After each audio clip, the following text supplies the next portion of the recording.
Okay. So we'd have to figure that part out. Well, why couldn't we rent it to them? For a park reservation fee? Yeah, because that's what you do with Riverside Park, right? And it's a park. So anyways, okay, we got 6 o'clock on the dot. We'll go ahead and get started. We have a fun-filled evening in front of us. We got a nice crowd. 1, 2, 3, 4, 5. So we've got a quorum, but we don't have everybody. So do we have an invocation? So I'd like to invite Janet to the podium for prayer. Kick us off. Thank you. Thank you. This is like right here.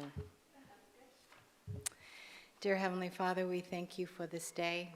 Lord, I thank you for this group, Lord, of servants. I pray that you would bless each and every one of them for their service.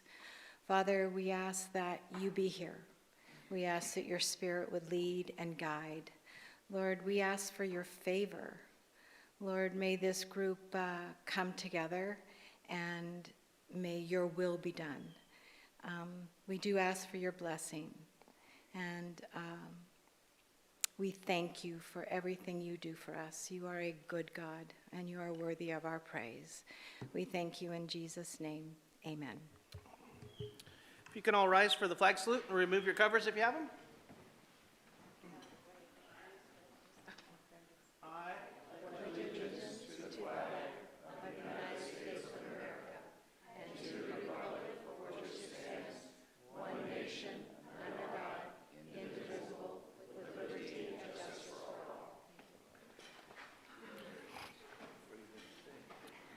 all. All right, we'll go into a quick roll call.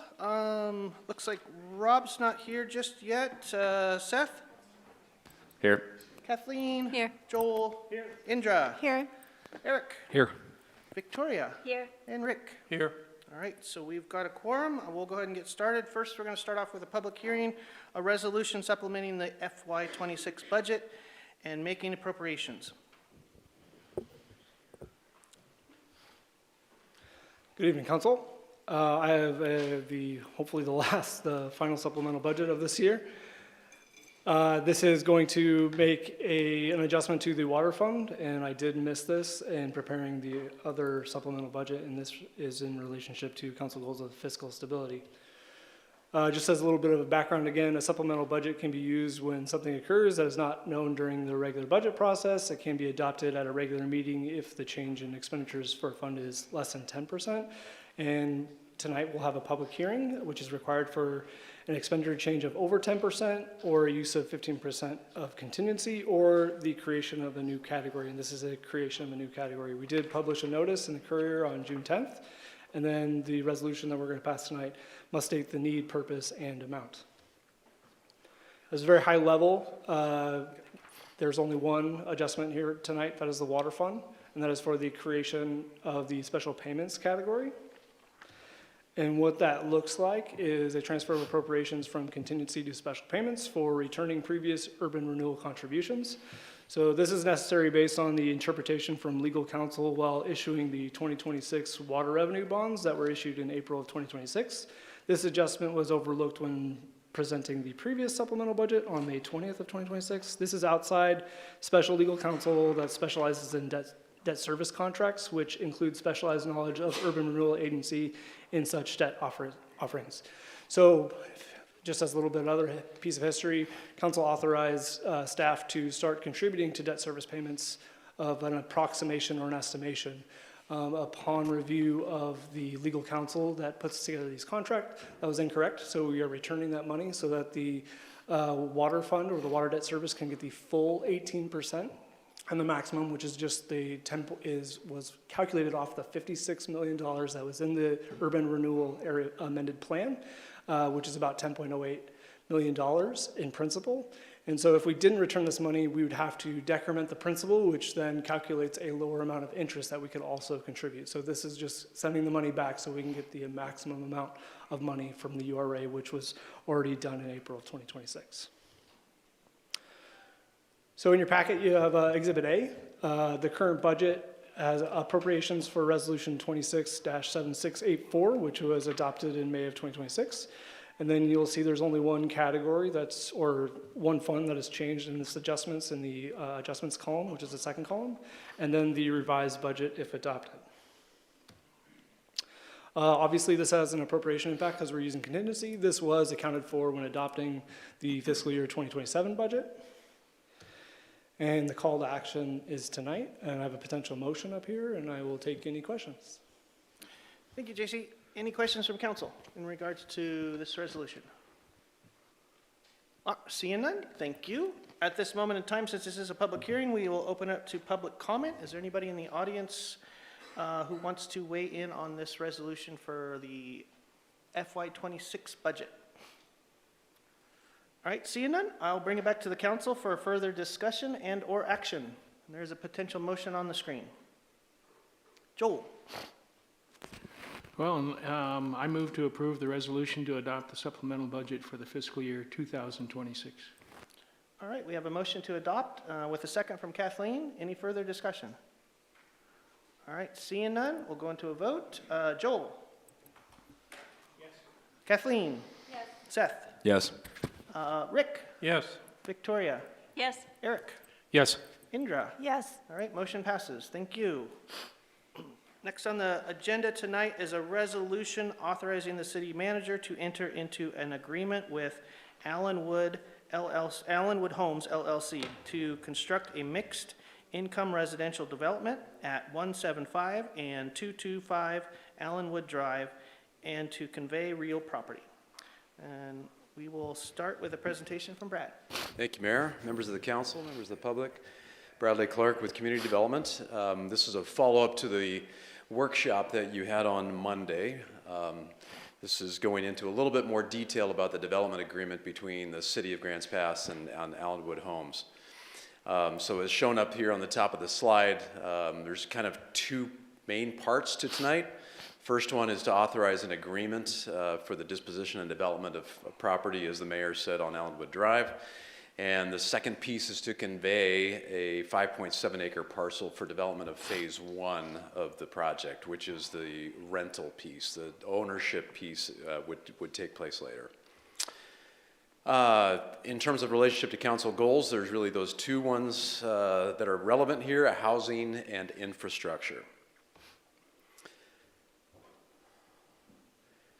Just a reminder, we're talking about the property on the south end of Highway 238, kind of before you leave the urban growth boundary on the west side between Highway 238 and New Hope. So here's a little bit closer view at that. The three parcels involved are highlighted in green, right on the edge of the city limits and the urban growth boundary. The total acreage of those parcels is about 9.7 acres. We acquired those in 2005 for a little over $1 million from using Parks Acquisition SDC funds. In 2010, we added the land to the park reserve, and then in 2019, we had that PAVE audit that we talked about on Monday that basically identified surplus properties that the city had.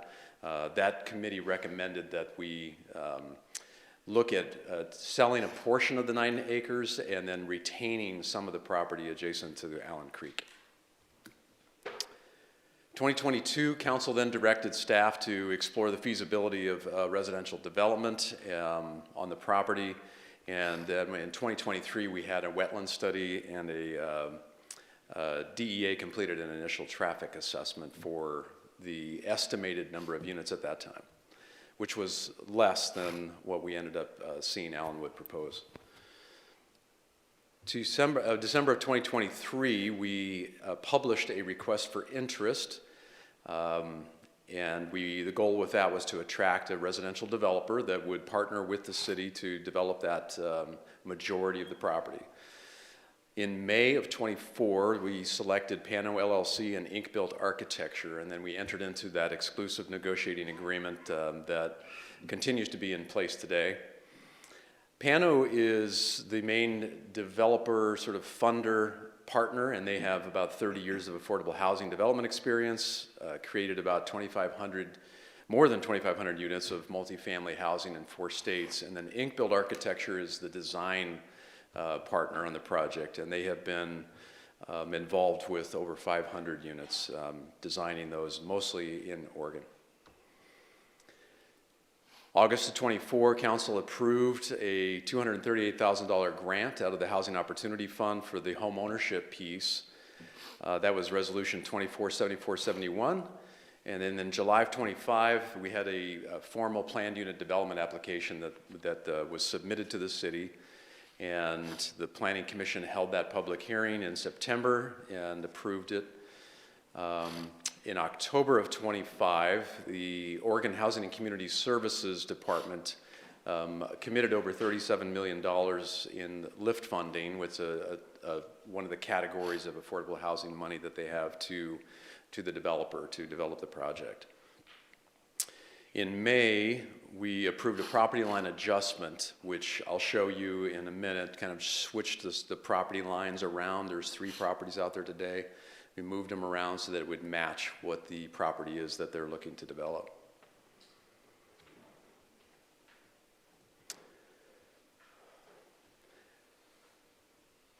So here's the planned unit development that the Planning Commission approved. Allen Creek is here on the west side of the property. Williams Highway is here on the east side. So we went into more detail about this on Monday. I won't go into that unless the council has any questions, but the main piece that was involved in the development agreement tonight is the 5.7 acres that is basically between Arroyo and Williams, and this is all of the 110 units of rental housing. The community building is also a part of phase 1. That is on the west side of Arroyo. So phase 1 would essentially be the construction of Arroyo, the construction of the new public street that extends almost out to Williams. It will not connect to Williams. And then the construction of the units and the community center. The future park, which is most of this green area here on the west side, as well as the townhouses, would be a future phase.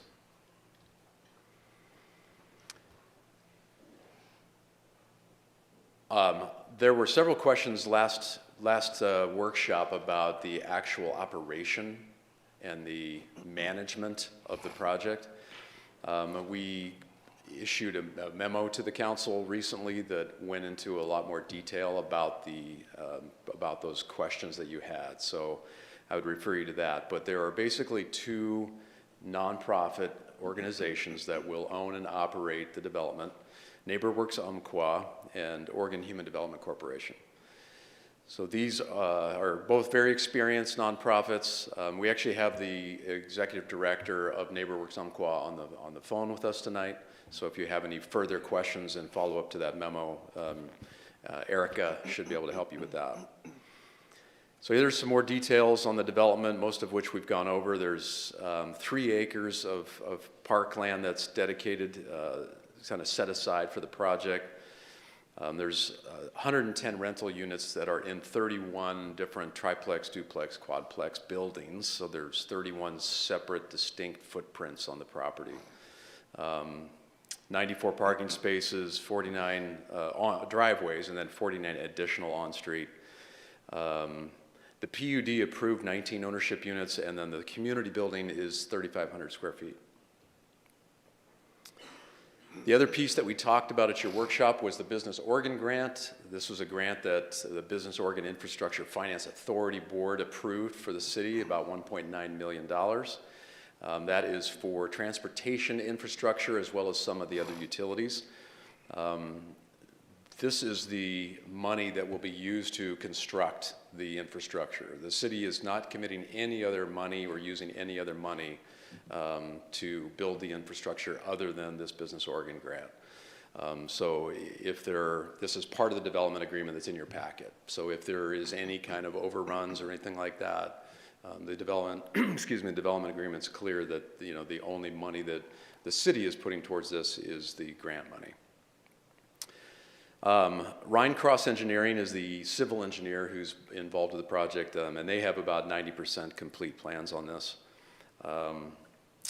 for the city's portion, for the transportation. And then we're anticipating formal bid documents to be published here in the next few weeks. Outlined in red is the infrastructure that the city's grant pays for, essentially, which is the public street portion. It does not include the private street that also runs east-west here, or any of the other utilities or landscaping, etc. So as mentioned, the parties to the development agreement are the City of Grants Pass and Allenwood Homes, LLC, which is comprised of Pano, Inc. Build Architecture, Northwest Umpqua, and Oregon Human Development Corporation. And the overall purpose of the agreement that's in front of you tonight, the resolution that you would authorize the city manager to sign, is basically outlining the property closing terms and the transfer, different warranties on the sale, the phasing of the project. OHCS, the main funder on the project, is requiring the developer to close on phase 1 in July. So that's the reason we have it here on your agenda tonight. There's a lot to read in that agreement, so I won't go over every piece, but these are kind of the main pieces to it. It requires the developer to secure all required land use approvals and permits. They have to get written confirmation from the city that the building permits have been reviewed and are ready to issue, subject to the developer's ownership. Our building inspectors, building official has had the detailed plans for all 31 buildings, as well as the community center, in the office for a few weeks now. Those have been under review. There's been no permits issued, but subject to this development agreement, he will continue to complete those reviews. Closing date is set in the agreement as July 1, with the option for an extension upon the consent of both parties. Per terms of the Business Oregon grant, the city is responsible for construction of Arroyo Drive, that east-west drive, and the associated utilities, and then Allenwood Homes is responsible for everything else. The developer is to pay the city $450,000 for the 5.7 acre parcel to construct phase 1. That is below the total amount of the valued appraisal of the property, but that is in part because the townhome piece is not a part of this agreement. So the specific property that we're talking about tonight, again, here's Williams Highway on the east. So it extends over to where Arroyo Drive would go, and then extends down, takes in the community center building on the east side, and then goes down to the southern property line. So that's about 5.7 acres that would be part of the purchase and sales agreement. City has spent about $25,000 to date on wetland study, getting the ready, getting the appraisal, et cetera. The developer has spent approximately $600,000. That's for all the engineering, developing the building plans. The city's revenue source for this is our surplus property sales money. In terms of the sale, $450,000 payment from Allenwood Homes to the city. And that would return to the Parks Land Acquisition Fund. So your call to action is tonight, and you have two alternatives to either authorize the city manager to proceed with the resolution, or to proceed with the agreement, or not authorize the city manager to proceed. And we have a potential motion on the screen. So stand for any questions. Thank you, sir. Bring it back to council for any questions in regards to this resolution. Eric, Rick, and Kathleen. Eric? Thank you for the presentation. Looking at the info here, the Urban Planning Commission held a public hearing in September 2025. What did that entail? I mean, what were they talking about? What was specifically, what information was given? So that, how much information was given to the public about what this project is going to entail? Yeah, let me just go back to the site plan here. So that public hearing, excuse me, presented this map. And it included a very extensive narrative application that explained all of the lot sizes, all of the zoning, all of the transportation piece. It included, you know, a couple of different studies, some geotechnical work. There was information presented about, you know, how Arroyo Drive would come off of Allenwood Drive, the current cul-de-sac, and then extend and stub down to the south property line. The hearing also talked about the fact that the Oregon Department of Transportation was not authorizing any access to Williams Highway, and that this would be used for construction only. So there was, you know, a few other things. It was. Did it talk about specifically what kind of housing it's going to be, and did it also? What was the audience? I mean, how receptive was the public? Did we have a big showing with the public? I mean, did it get a good reach, a good audience? Yeah, it's a good question. We actually had more people attend the neighborhood meeting at Allendale School, which was the prior year, than we did the public hearing. I'm not going to get the exact number right. At the neighborhood meeting, I would say there was about 30. At the public hearing at the Planning Commission, I think it was closer to about half of that, maybe 10 to 15. So the noticing that went out for the neighborhood meeting was larger than what our normal notice is. The normal notice is, you know, just 100 feet from the property boundaries. We went, I think, about 250 feet or 300 feet for the neighborhood meeting. So in terms of other outreach, there was, you know, no other, there was mailings given to those people, but there wasn't any other outreach done other than the notice on the website. Okay, thank you. Further questions, Rick? Thank you, Brad. I want to applaud Allenwood for going forward and proposing this housing and the layout. I think it's really ideal, but I do have concern about inadequate parking, and I didn't know if there's an opportunity to explore some different ideas that might help provide some additional parking. Yeah, well, at this stage, the plan that you're seeing behind me has been mostly designed by the engineer, and this is the same plan that the state reviewed and approved for their project. This is what has proceeded with the environmental studies and with the other studies. So it is substantial, you know, completion in terms of the entitlement process. I would say in terms of looking at alternatives for parking, if the alternatives that you're thinking of would have the ability to be worked within, you know, the infrastructure and the lots that you see here, I mean, I'm guessing, I haven't asked them, but that the developer would be open to hearing that. If you're talking about some kind of change to the property boundaries or something like that, that would probably be too far down the road. No, I wouldn't anticipate changing any of the boundaries or property layout, but just looking at possibly angled parking on Arroyo Drive, that would could increase substantially the number of parking spaces.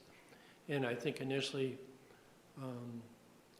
I would say an individual discussion on this with the aspect would be appropriate first before, I would say, disturbing Allenwood with the idea. So, thank you. Mm-hmm. All right, further questions, Kathleen? Yeah, thanks, Brad. Which fund would the sale of this property go into? So the city has a system development charge account. We actually have two of them related to the Parks Department. Mm-hmm. One of them is for the development of new land, new parks. The other one is for maintenance of the existing parks.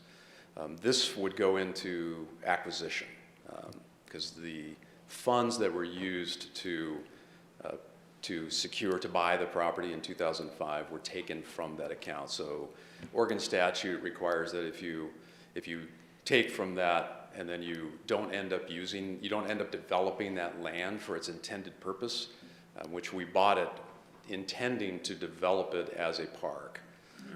So if you're not going to use those funds to develop, or you're not going to develop the land as a park, then you need to replenish that fund so that additional property can be secured. And that's an SDC fund? SDC, yeah. With the parks? Yeah, System Development Charge Fund. Yeah. Okay. Then I was wondering, there are two separate properties, the townhomes and the low income. And they're going to start phase one with the low income. Is that what I'm understanding? Yes, the phase one is all of the rental units, which are the lower area median income requirements. Mm-hmm. The townhomes have a higher median income requirement on them. Mm-hmm. But that's on a separate property, and that's not included in phase one? Correct. So I was noticing that on the first printout that we got, which you had on the screen tonight, they were going to build 19 townhomes. In the memo that we got, it said 15. So I'm concerned a little bit about how serious they are to even build the townhomes. Like, are they committed to the second phase? Are they committed to buying that second property and finishing the townhomes? Yeah, it might be a better question for Erica to answer, but I can tell you that from the city's perspective, there has been no reason to question. They have always anticipated a phased project, so that's not new information. They've always disclosed that that was their intent. It is, from a funding standpoint, typically easier to secure the funding for those rental side, for the rental units. But the city has also granted them a home or a housing opportunity fund grant for the ownership side. And so that is an incentive of sorts.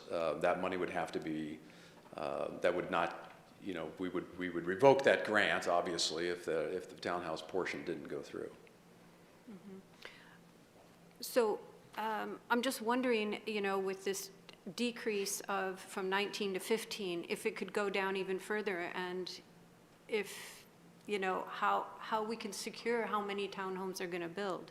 And what if they run out of money and they can't even do that second phase? Is that a possibility? It's a possibility, of course. I don't think anybody has a crystal ball in terms of how that would happen, but this is why we have agreements, and so at this point, the agreement that the city has for the funding side is that they will use it to provide home ownership units.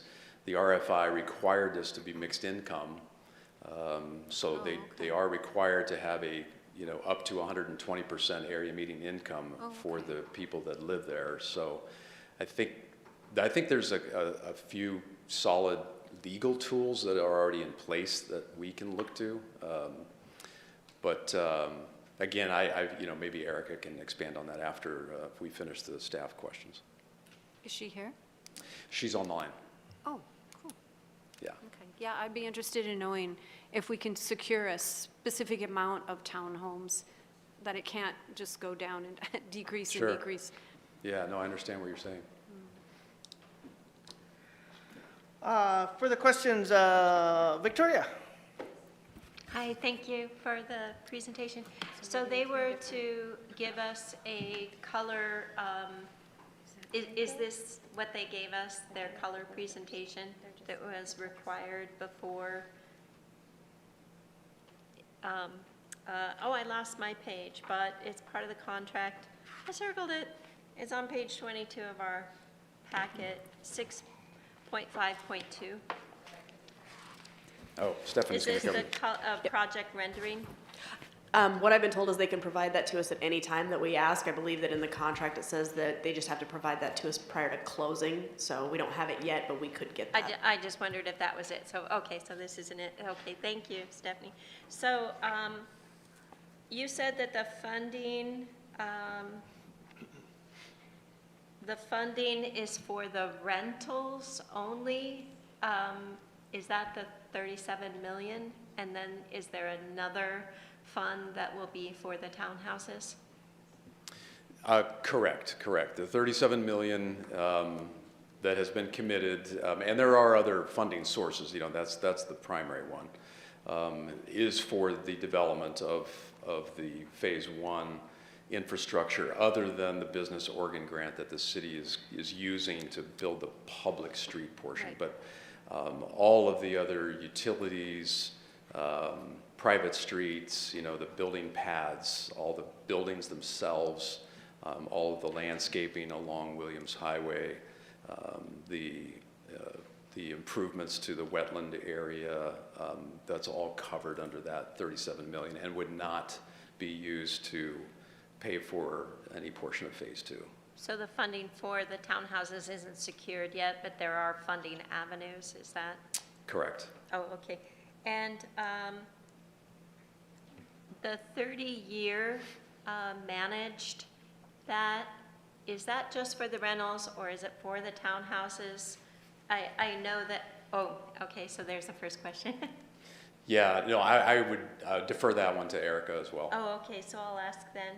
So, the 37 million, do you know if that is just for construction costs only, or is that to go into some of the management and the positions?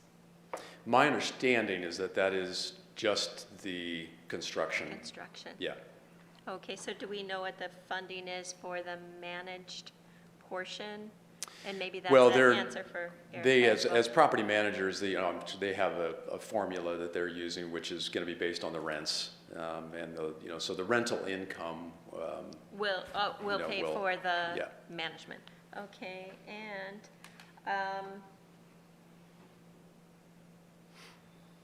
what would be, if the city were I'm not saying they are, but if the city were wanting to be out of this contract, what would be our cost at this point, or any other bad things that would be on the horizon for the city? I'm looking to Stephanie to see if she has any thoughts on that. I mean, our costs out of pocket to date, as I mentioned, are kind of around 25,000. Yeah, right. Yeah. The city continues to have ownership over the full 9.7 acres. So if you authorize the agreement to proceed tonight, then that would authorize the city manager to continue negotiations, and that Phase 1 would then change ownership from the city to Allenwood Homes LLC. Okay. And I'll just let Stephanie get back on. Thank you, Stephanie. Oh, if you're ready. No, I'm not ready. I'm looking it up. We'd have to go back to the ENA, the negotiation agreement, to see what our options are, so I can take a look at that. Oh, okay, thank you. And then you said there are 2 nonprofits who are responsible for managing the project. And are those for the construction, or is that for administering rental contracts and management, or all of that? The latter, yeah. So Okay. the construction piece is, really being primarily funded and managed by Pano and Inc. Build Architecture. And of course, they'll be hiring a general contractor to build the project. But the 2 nonprofits are really, post-construction, being Right. involved in the income verification of those that will live there and management of the property. And I think that there was an on-site manager, somebody who will be there. Yes. And is that for the entire 30 years? That is my understanding, and I Okay. think that's a OHCS requirement. Okay, thank you. Yep. Further questions? Indra? Thank you. So the community center, that's unusual for developments. Is that part of the state grant requirement? Or?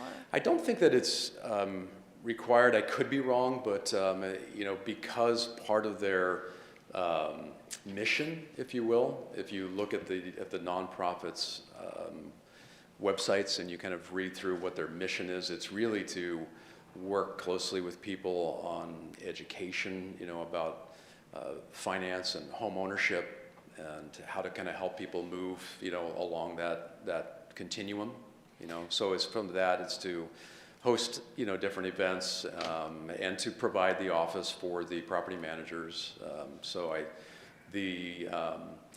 It's not that unusual to have an office or a separate building. Many of the apartments here in Grants Pass have them. The one that's being built now on Hillcrest has a separate community building as well. Okay, I did do some research and I saw that support services. So is that what you're talking about? What kind of support services could that be? Yeah, again, I think I'll ask you to defer to Erica on that. She'll be able to answer that better than I. Okay, and then I'm not familiar with nonprofits running or managing apartments, and this might be a little redundant with what Victoria asked, but so the grant covers the development, but the cost, what people pay in rent will cover the management of it. I think that's what you said, right. Correct? Mm-hmm. Okay, but it is subsidized. So is the state continuing to provide money? Is the nonprofit going to have to continue to get grants to continue to operate it? Most of the pro formas, and I'm not an expert, but I've seen several pro formas from these kinds of projects, take you through the construction loan and then all the way through the project to certificates of occupancy.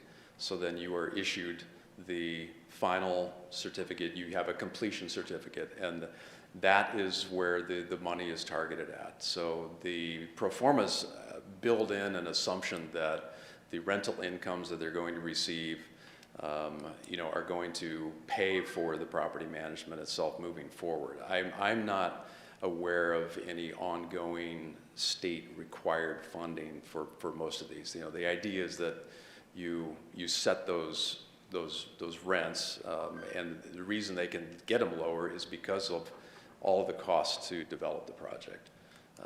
So the actual day-to-day operation and management of it, you know, is not where most of the costs are incurred. It's, you know, it's the upfront costs.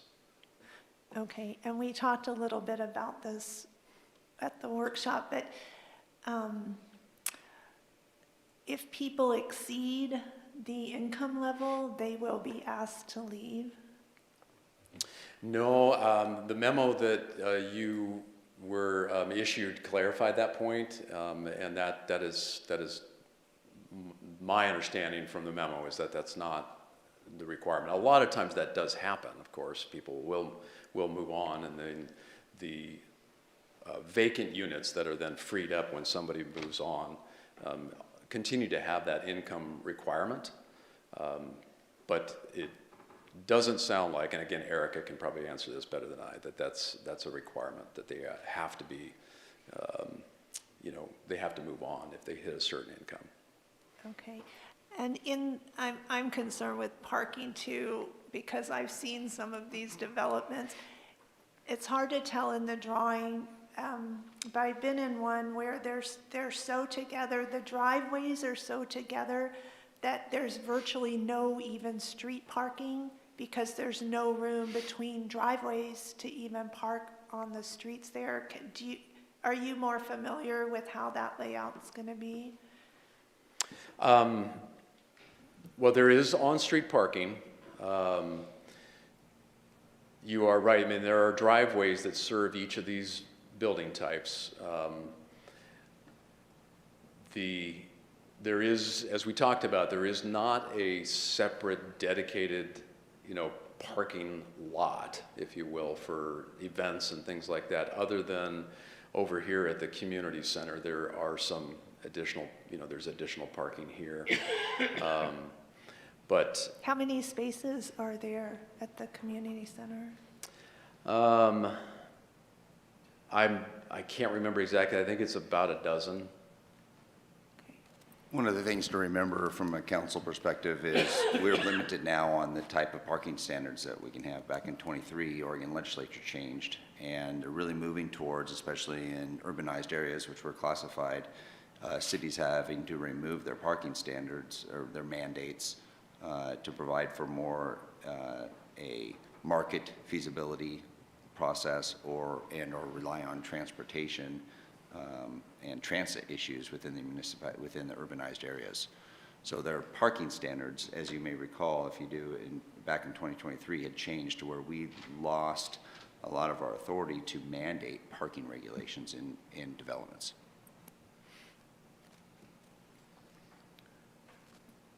Climate change. Joel, do you have any questions? No. All right. Seth, do you have any questions? No. Rob, you got any questions? Eric and then Victoria. Eric? I kind of asked about this earlier, but I'm not sure if I asked it the right way. For the survey, the public hearing, was there ever a survey that was put out? Did the surrounding community, were they positive about it? Is this something the community wants? Were there any negatives? Was there anybody that said, "Oh no, we can't have this"? It's, I mean, were there negatives that the surrounding community wanted? There were opposition that was voiced both at the neighborhood meeting as well as during the planning commission hearing. Can you elaborate on that in terms of why they wouldn't want this? Yeah, there was a couple of key concerns that they had. One of the main ones being traffic impacts on Allenwood Drive, as well as when Arroyo is extended to the south. There is Arroyo also comes up from the south, and there's an intervening property. And so some of the people that were in attendance, were living south of the property. And they were concerned that if Arroyo is extended, that's going to cause an impact of traffic on their street, which is currently county managed, and doesn't have sidewalks. So that was another concern. There was concern about the density. People were concerned about the number of total units that were being proposed. There were neighbors that lived on the west side of Allen Creek who I think voiced some concern about the impacts on the creek and whether or not there would be any flooding due to increased impervious surface area. There was questions related to some of the similar to what you're asking, and how will it be operated. So I think those were some of the things. The minutes for the Planning Commission hearing are going to give you the full detail. Yeah, are we worried about that as far as how the public perceives this in terms of if we're going to go forward with this? Are we worried about the surrounding, is the public worried about the surrounding properties perhaps lowering the value of their property because of the lower income housing? Was that a topic that was brought up? So as planners, we have a job to look at the code, and that is really what we do. So the question is, does this development as proposed meet the criteria that are required in the code? We did a very, very thorough analysis on that and found that it does, and the Planning Commission voted unanimously to support that. I think that's a different answer than what you were asking is, were we worried? That's different than does it or does it not comply with the code. I think there's certainly, in terms of property values, all the studies that I've seen, those are comp-based. There really isn't much in the way of comps out here because these are quads and triplexes. Most of the property in the area is single-family detached housing. But they're adding a tremendous amount of actual value to the property in terms of the infrastructure that's being put in the ground and the buildings themselves. So, you know, I mean, these are things that at the end of the day, the property managers, typically they want to be good neighbors. So they're going to be communicating with folks out there. And, you know, we've talked about, you know, having meetings and keeping very open communication as they go through the construction process and as the project gets built out.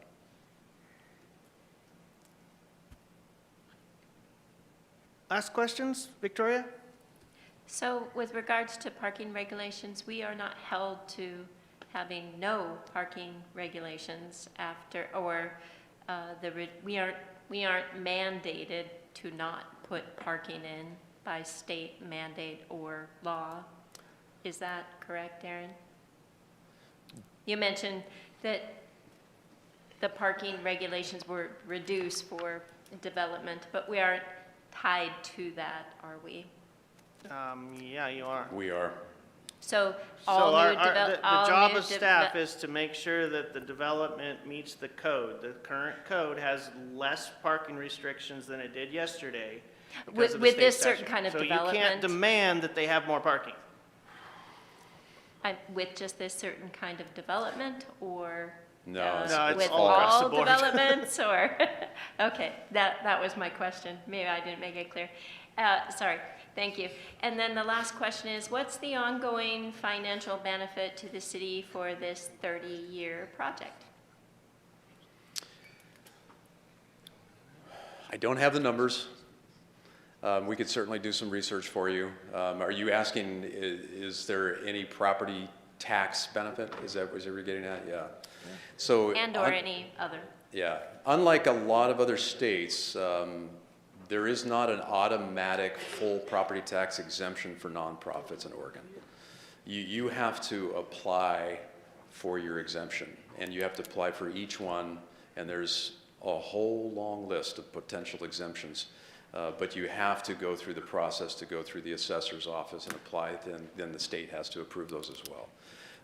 Usually there is still some property tax revenue that's generated off of a project like this. They're typically not going to get a 100% exemption. So, but that would be the county assessor's office that would determine that, and the state? Yes. Oh, thank you. Yep. All right, any further questions? Obviously, this would be questions to staff. Now, we do have Erica, you said, is online. Do you guys have any questions for the representative of the nonprofit, Erica? Rick? It's my understanding the townhouses would be private, and therefore, would they generate tax income? Can you field that question, Erica? Yes, so Thank you. we are anticipating that this will be structured as a community land trust. So yes, there will be property taxes that the homeowners will pay. Thank you. Since we have Erica on the line, is there any other counselor that had questions specifically for the representative of the nonprofit? Kathleen, and then Indra. Kathleen? Thank you, Erica, for coming tonight. I'm sure we have many questions for you. But my question would be, as I asked Brad earlier, is there a possibility that there might be a reduction in the townhouse development, seeing as it's a different phase and different financial appropriations? Our intention is to put as many townhouses or homeownership units as we can fit on that property.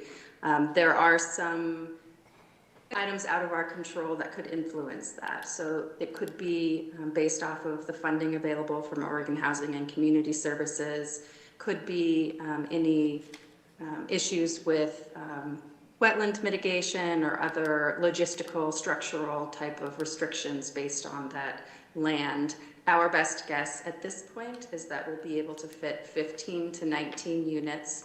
It may be, just based off of our current understanding of Oregon Housing and Community Services funding availability, it may be that we need to build the homeownership phase in 2 phases, where we would build 15 units in the first homeownership phase and then add another 4 units in the second phase. Our intention is certainly to build as many homeownership units as the land and funding can tolerate.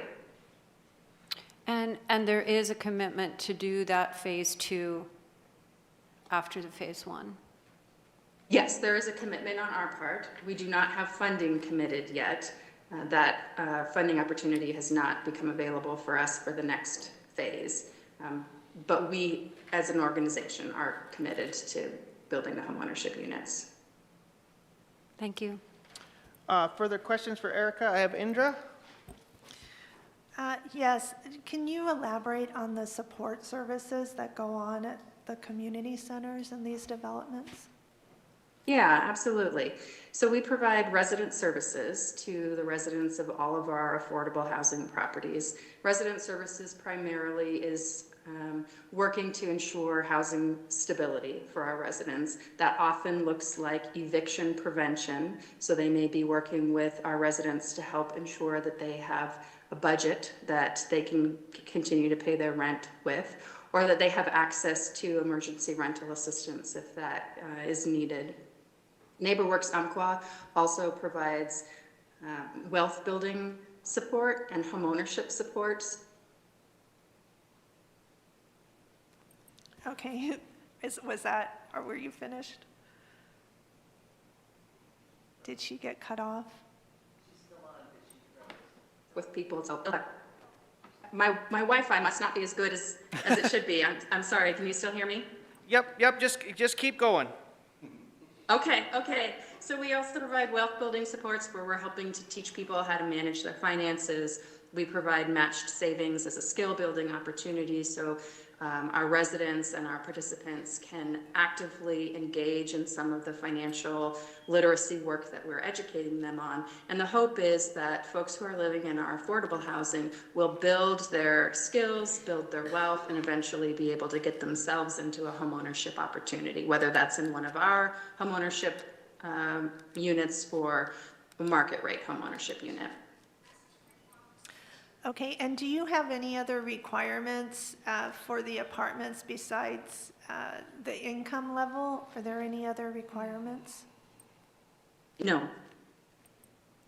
All right, and then lastly, the tax exempt, do you plan to do the paperwork to apply for tax exempt for the apartments? We do. And typically, because you manage other communities, correct? Yes, we do. Mm-hmm. And so do you know approximately, do you generally get 100% exemption or 90 or 80? Do you know that? I'm not sure that I could confidently answer that question. I'd have to go back and review our financial statements. Thank you. Further questions for Erica? Rick? So you're proposing townhouses, which I think is really nice, and it seems to complement the development that's out there. So when you include that as part of your project, does that make the overall plan a viable project because you have a mix of different types of housing? It certainly increases the diversity and therefore increases the viability. We did design this so that each individual phase is self-sustaining as it is, that it doesn't depend on the other phase. So yes, having the homeownership is certainly helpful. And if for whatever reason the homeownership is not feasible, the project will still cash flow with just the multifamily aspect. Okay, thank you. Mm-hmm. Further questions for Erica? I have Eric.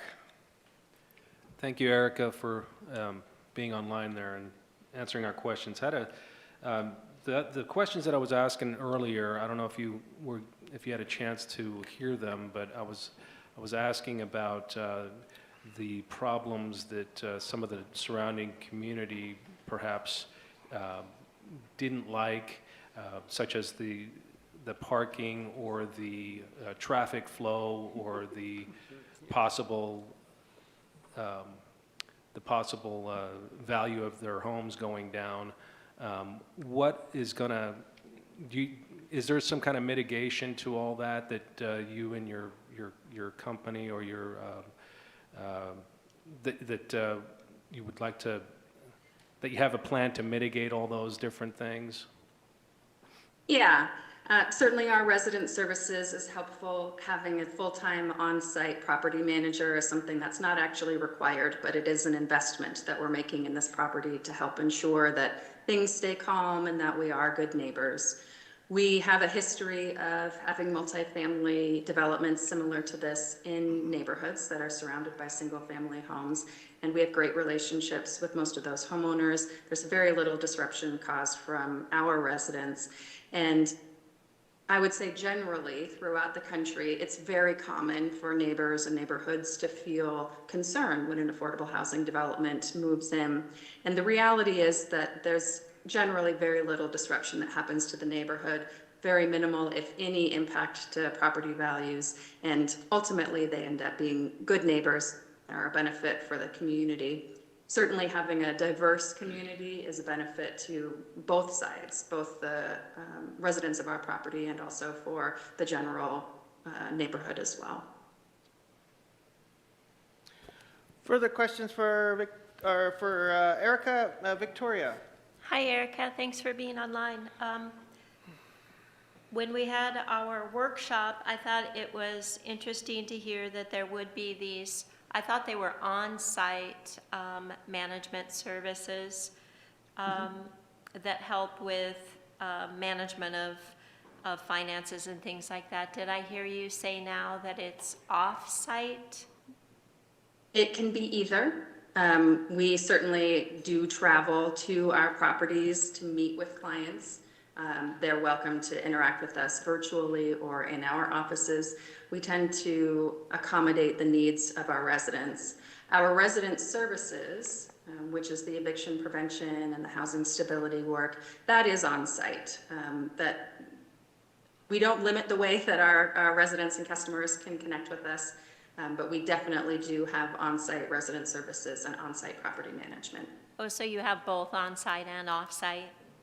Yes, ma'am. Oh, okay, thank you. And then there are two nonprofits that are responsible for the management. And are they both, do they have different jobs or different agendas or different responsibilities? Or is it a shared, and do they do the same thing? And ultimately, I'm sorry, go ahead. Oh, and what are examples of those things? You've already said some Sure. of them, so yeah, thank you. So NeighborWorks Umpqua, the company that I represent, and Oregon Human Development Corporation, both ultimately share the responsibility. If one of us were to fail to deliver on the services as agreed, the other one would be obligated to step up and deliver those services as part of our agreement. As we have it currently structured, NeighborWorks Umpqua, which has been managing affordable housing for 30 years, will be the primary property manager. We will do most of the resident services, particularly as it comes to things like eviction prevention and connection with emergency rental assistance. Oregon Human Development Corporation is an organization that focuses on supporting farm workers, and so they will be engaging in services on site for agricultural employees, and they will be helping to support any agricultural employees that live in or around our buildings. So they will be providing workforce supports and counseling and other opportunities that are available to agricultural workers. Okay, and then thank you. And then my last question was, so a few of these have been around and you've been around for a long time. Do you have any, and I don't know if you have like a sheet available in front of you right now, but over time, do you have a general percentage of your residents just generally and how they have, the only word I can think of right now is graduated to be out of this sort of housing and then on to other kind of housing? Is it 10%, 90%, or just a generality is fine? Thank you. Just to make sure I'm understanding the question, I think what you're asking is how many of our residents do move on to market rate housing or homeownership opportunities? Yeah, that's exactly it. Thank you. Okay. Unfortunately, I don't have that information. When residents move out, they may or may not share with us the reason for moving out. And we don't have a mechanism to track them or to follow them to check up on how they are, what their next housing option is. But I can certainly look into some of our other records with our homeownership department and see how many of those homeowners that we've helped to create did come from our properties. Thank you so much. Further questions, Rick? Hi, Erica. While state law is basically minimized or basically done away with all parking requirements, do you have any developments that have occurred recently under the new state law and experienced the complications or how you were able to address the parking that was necessary for your development? I'm not sure when that state law was enacted, so I don't know that I can answer that aspect of the question. But I will say that parking is always a concern with all of our properties. It's very common that the neighbors and the city will be eager to make sure that there is enough parking for the residents so that it is not causing a problem. And fortunately, that has very rarely resulted in a problem for us. Our most recent development in the city of Roseburg was one of those where there was a great concern about the parking, and the neighbors were very concerned that there would be spillover onto the street and all the problems that that would cause.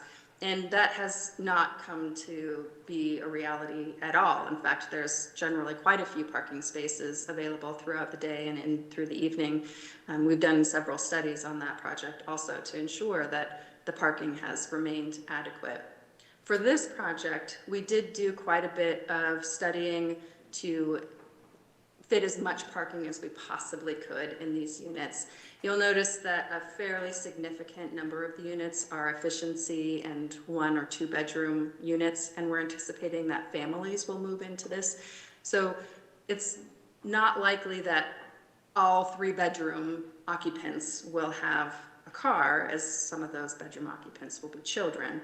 So we do feel that there's perfectly adequate parking for the needs of this development, and we've spent quite a bit of time trying to make sure that we fit as many as we possibly could fit without having to cut back on the number of units. Thank you. All right.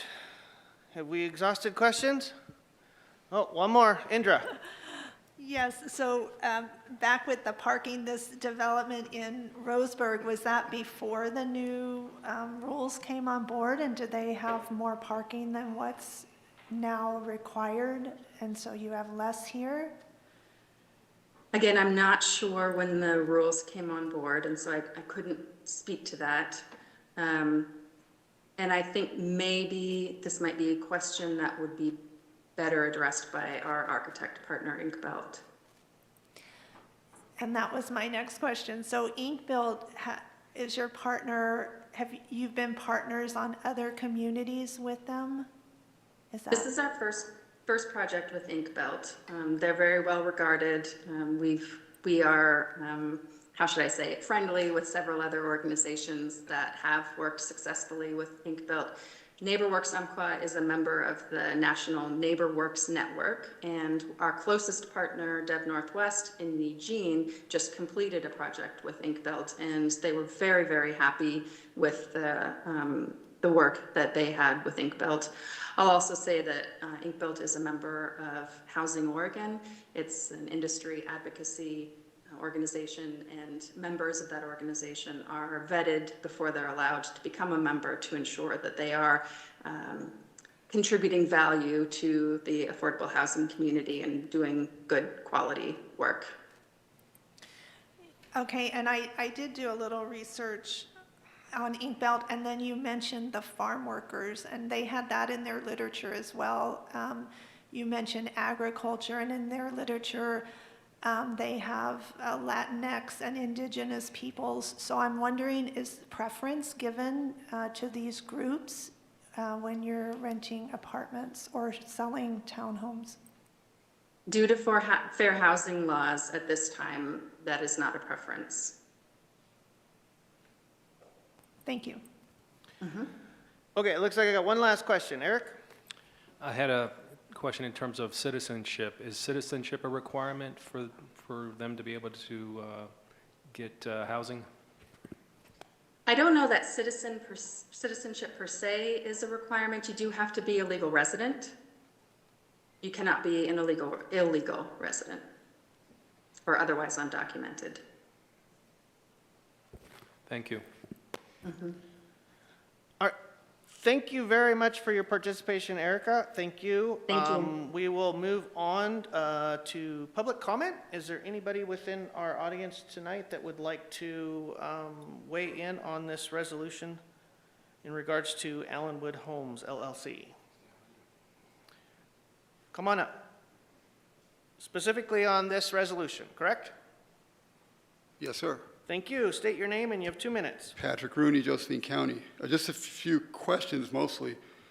I think I heard at the beginning that as far as the notice given to the neighbors, it only needed to go 250 feet.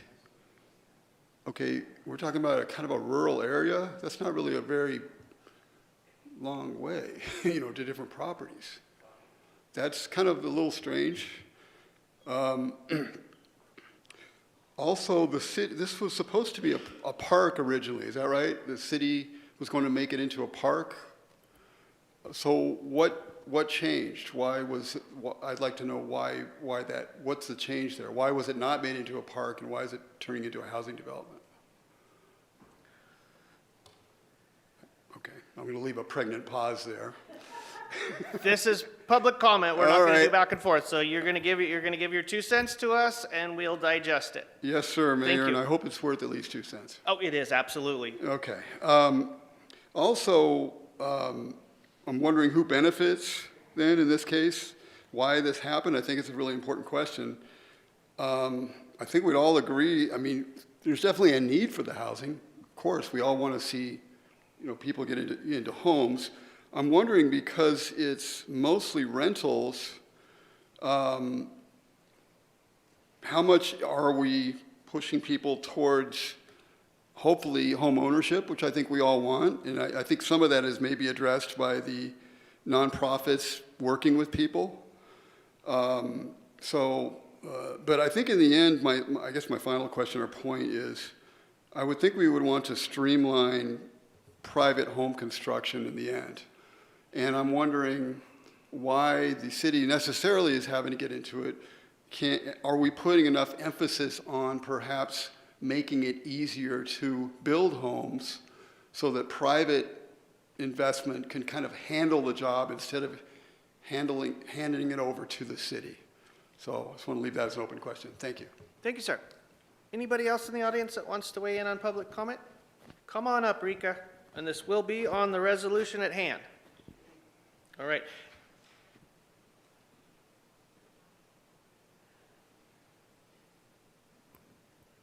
I just wanted to point out that about 60% of Grants Pass are renters.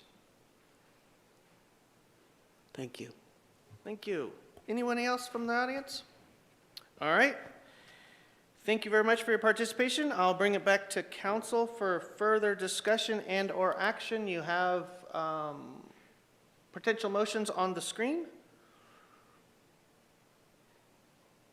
I'll bring it back to council for further discussion and or action.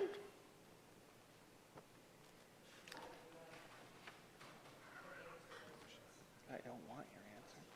Okay. Stephanie feels that she has some information to add to the conversation. I did have an opportunity to review the negotiation agreement that we currently have. We do have an obligation to negotiate in good faith, and there has to be reasons why we don't pursue this, that pursuant to the contract that I'm not going to get into in a public setting. There could potentially be some liability if we do not move forward with a plan that's consistent with what we've been working on for several years now. Thank you, Stephanie. All right, further discussion? I got Rob. I'd like to make a motion. I move to approve the resolution authorizing the city manager to enter into an agreement for disposition disposition and development of property with Allenwood Homes LLC, and convey 5.7 acres of land for construction of 110 units of rental housing and a community center upon satisfaction of conditions present.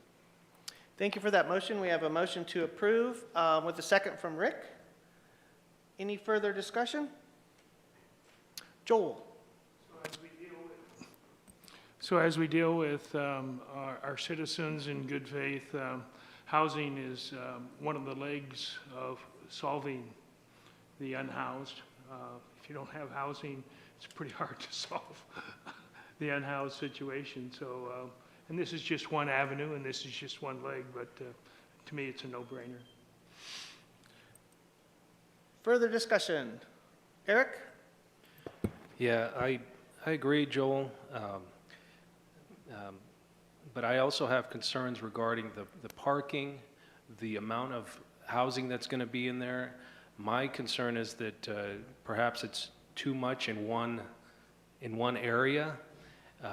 There's also the lanes going from 2 lanes to 1 lane, the congestion, the surrounding neighborhoods, the surrounding community, the 250 feet that was I don't know if that was adequate enough to let the rest of the community or neighborhood know exactly what it is that's going to be happening there in their neighborhood or in their surrounding area. So that's my big concern there.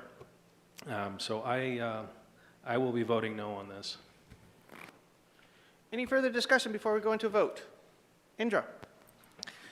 Yes, I have several concerns. I know that Salem and Portland are pushing the high-density mixed use. We're talking about a mixed use at Midland. I just don't think this is the way that the majority of residents in our town want to go. We do need housing, and we need a balanced approach. But this is high density in an area outside, really not even that close to downtown, that I just don't see it as a good deal. I don't think there were concerns from neighbors that weren't addressed. I don't think it went out to enough people either. I think they'll be shocked when it starts happening. Also, we're losing another tax base, so now we have 2 more nonprofits in town. We hear a lot about the nonprofits, and the tax base we lose every time something comes in like that. I don't mind helping people in need, but it seems like that's all we do, and we have a need for affordable housing, not subsidized housing. And I think we need to allow people to own homes and not just rent. The reason we have so many renters is because people can't afford to own homes because they're so high.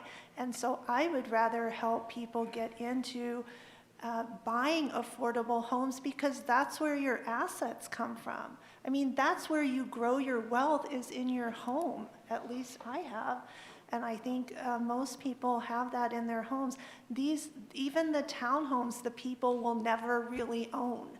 And then we have nonprofits and state agencies really controlling this piece of land for 30 plus years, it looks like. And so I would rather help people buy less expensive homes. And it's true what the speaker said up here, Patrick, I think. We keep raising development fees and system development fees and charges and permits. We raise and raise till the cost is so high, and then we give money away, or we give it away to nonprofits. So I think it's a bad road we're going down, and I am not in favor. Further discussion before we go into a vote? Rick? When my daughter graduated from college, she moved to Seattle and worked at minimum wage, and she qualified for subsidized housing. She was able to afford to live there, even though she was on minimum wage.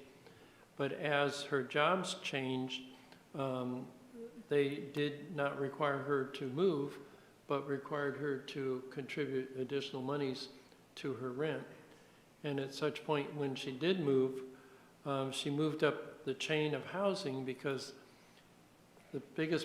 one of the biggest problems is moving into owning a home for yourself is having the money and being able to afford it. So to me, a development like this is a step up for people. It gives them an opportunity to get into the rental, and by having that rental history, they can then move into, through savings, into buying their own home. So I think this development gives them that opportunity, and consequently, I will be voting in favor. Thank you. Further sorry, that was me, all me. Further discussion before we go into a vote. Kathleen and then Rob. Kathleen? Yeah, I'm seeing that there's quite a few variables here that we kind of don't know what's going to come out of the townhouses and how much that is going to benefit our city. And I'm thinking there's too many variables to vote yes on this. Further discussion before we go into a vote. Rob? Yeah, so tonight, so many different aspects of development were brought up. Developments of this nature were brought up. Nothing new tonight, but the types of things that we hear often. For me, what makes this, what tips the scales of why I'm going to vote yes on this is, while I think some of Eric's concerns were valid, we don't have a single member of the public who's here from that neighborhood that's protesting this or asking for us to vote no.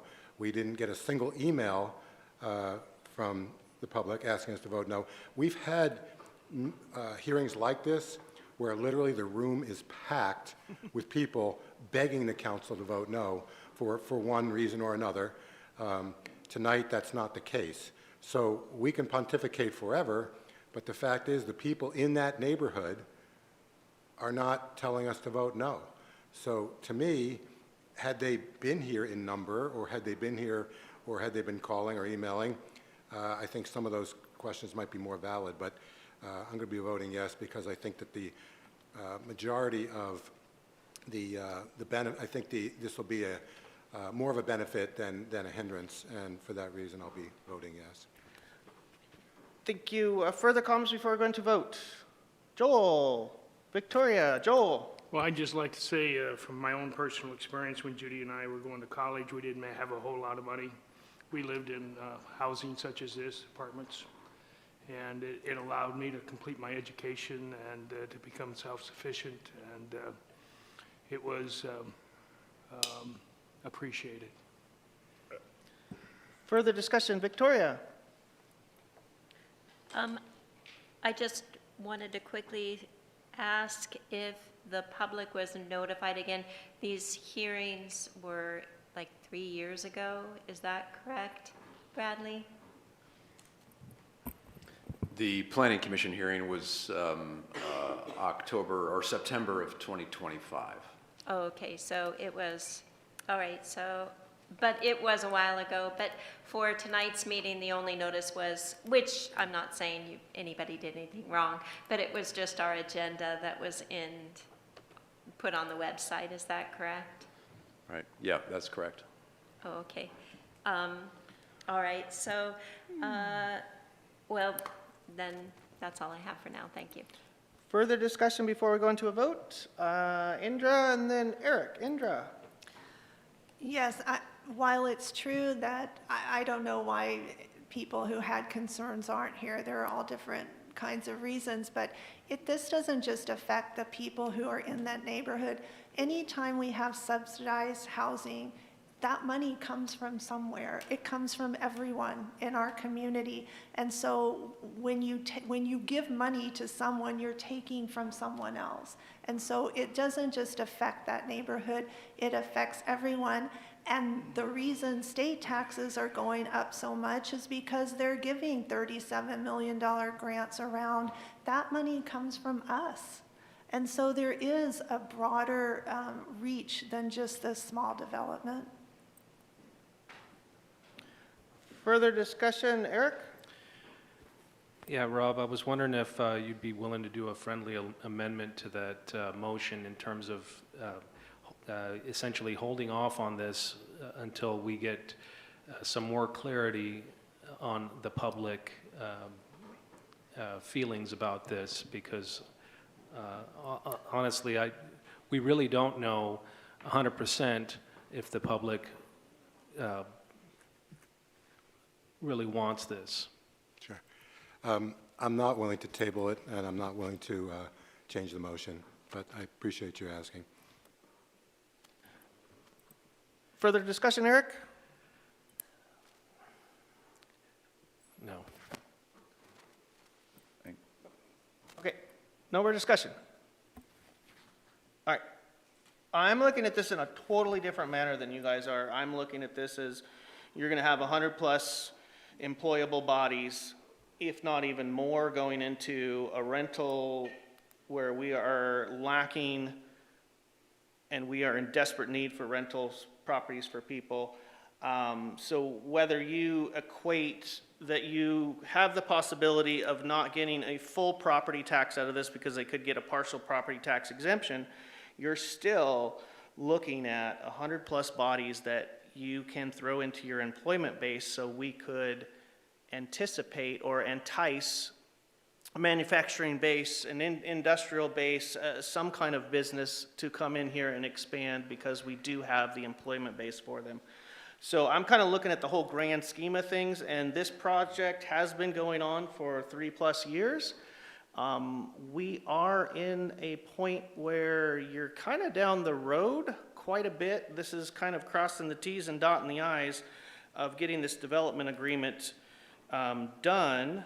The city has, this plan has been approved through planning. This plan has been approved through the UAPC. This plan has been approved through the state. So I'm just leaving that in the sphere of your mindset before you go into a vote. Did you want to add anything? I just wanted to make sure we were clear on the, if we were to stop this project moving forward, there would potentially be some obligation on the city financially to reimburse their efforts and or continue negotiations up until October in good faith by both parties. And because of the amount of time and effort that both parties have put in, especially them, I'd imagine that that bill would be relatively large in nature. But those are some of the consequences if this doesn't pass, and it's not a threat. I'm just providing that additional information to you. If it does not pass, we have the ability to continue to bargain in good faith until October, and or if the project was stopped, then we may have some financial obligation to make them whole. Yes, so currently you have a motion on the table to authorize the city manager to go into an agreement, a development agreement with Allenwood LLC Homes. Question? Any further What Aaron just said. Sorry, yes, and Stephanie, please. One additional thing, I do know that their funding does have some deadlines in July. That's the reason for that July 1st date, is because they have some obligations to their funders and may have some consequences. So if we're continuing negotiations, it will have to be very, very short turnaround on those. Okay, and there could be an extension, I think you said earlier, but. Not so for the if- funding. The funding so- has a deadline of July 1st. We have no control over what their funders are requiring of them. Could negotiations include a different plan with better parking and maybe more townhomes than apartments, or no? At this point, they're meeting all of the code requirements, and there would not be enough time to turn another plan around through the planning commission within the confines of our negotiation agreement.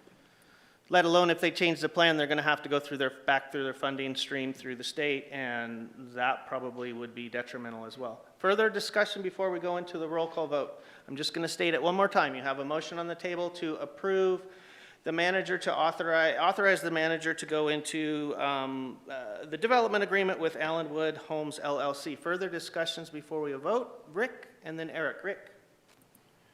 As you all know, I've been a land use planner for over 50 years.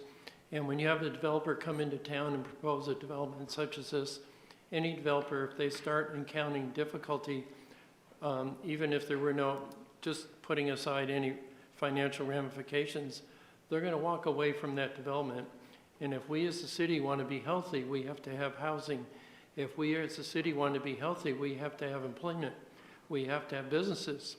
And if this gets out that we are not supportive of this type of development, you're not going to have anybody coming here. So you're not going to have businesses, you're not going to have income, you're not going to have taxes, you're not going to have this new thing. So this is important. And this, if this is not supported by the city, I see a lot of people who would want to come here and say this is a great city to develop in will say, no, I don't want to do it. Thank you. Just to add to that too, we have 1, 2, 3, I believe 4 chicken joints that are coming in immediately, which are going to need 30 to plus people, each of them to within the next year and a half, 2 years, we're going to have, you know, more businesses coming in that are already scheduled to start construction and or go through planning. Just again, that employment base is kind of what I'm really looking at. Further discussion. Eric and then Indra. Thank you, Rick, for what you said there. I understand fully what you mean. What I'm thinking is maybe this plan is a little aggressive in terms of the density of the area. Maybe we need to downsize a little bit. I mean, the parking is a big factor. I mean, how are these people going to come and go and not have to rely on public transit?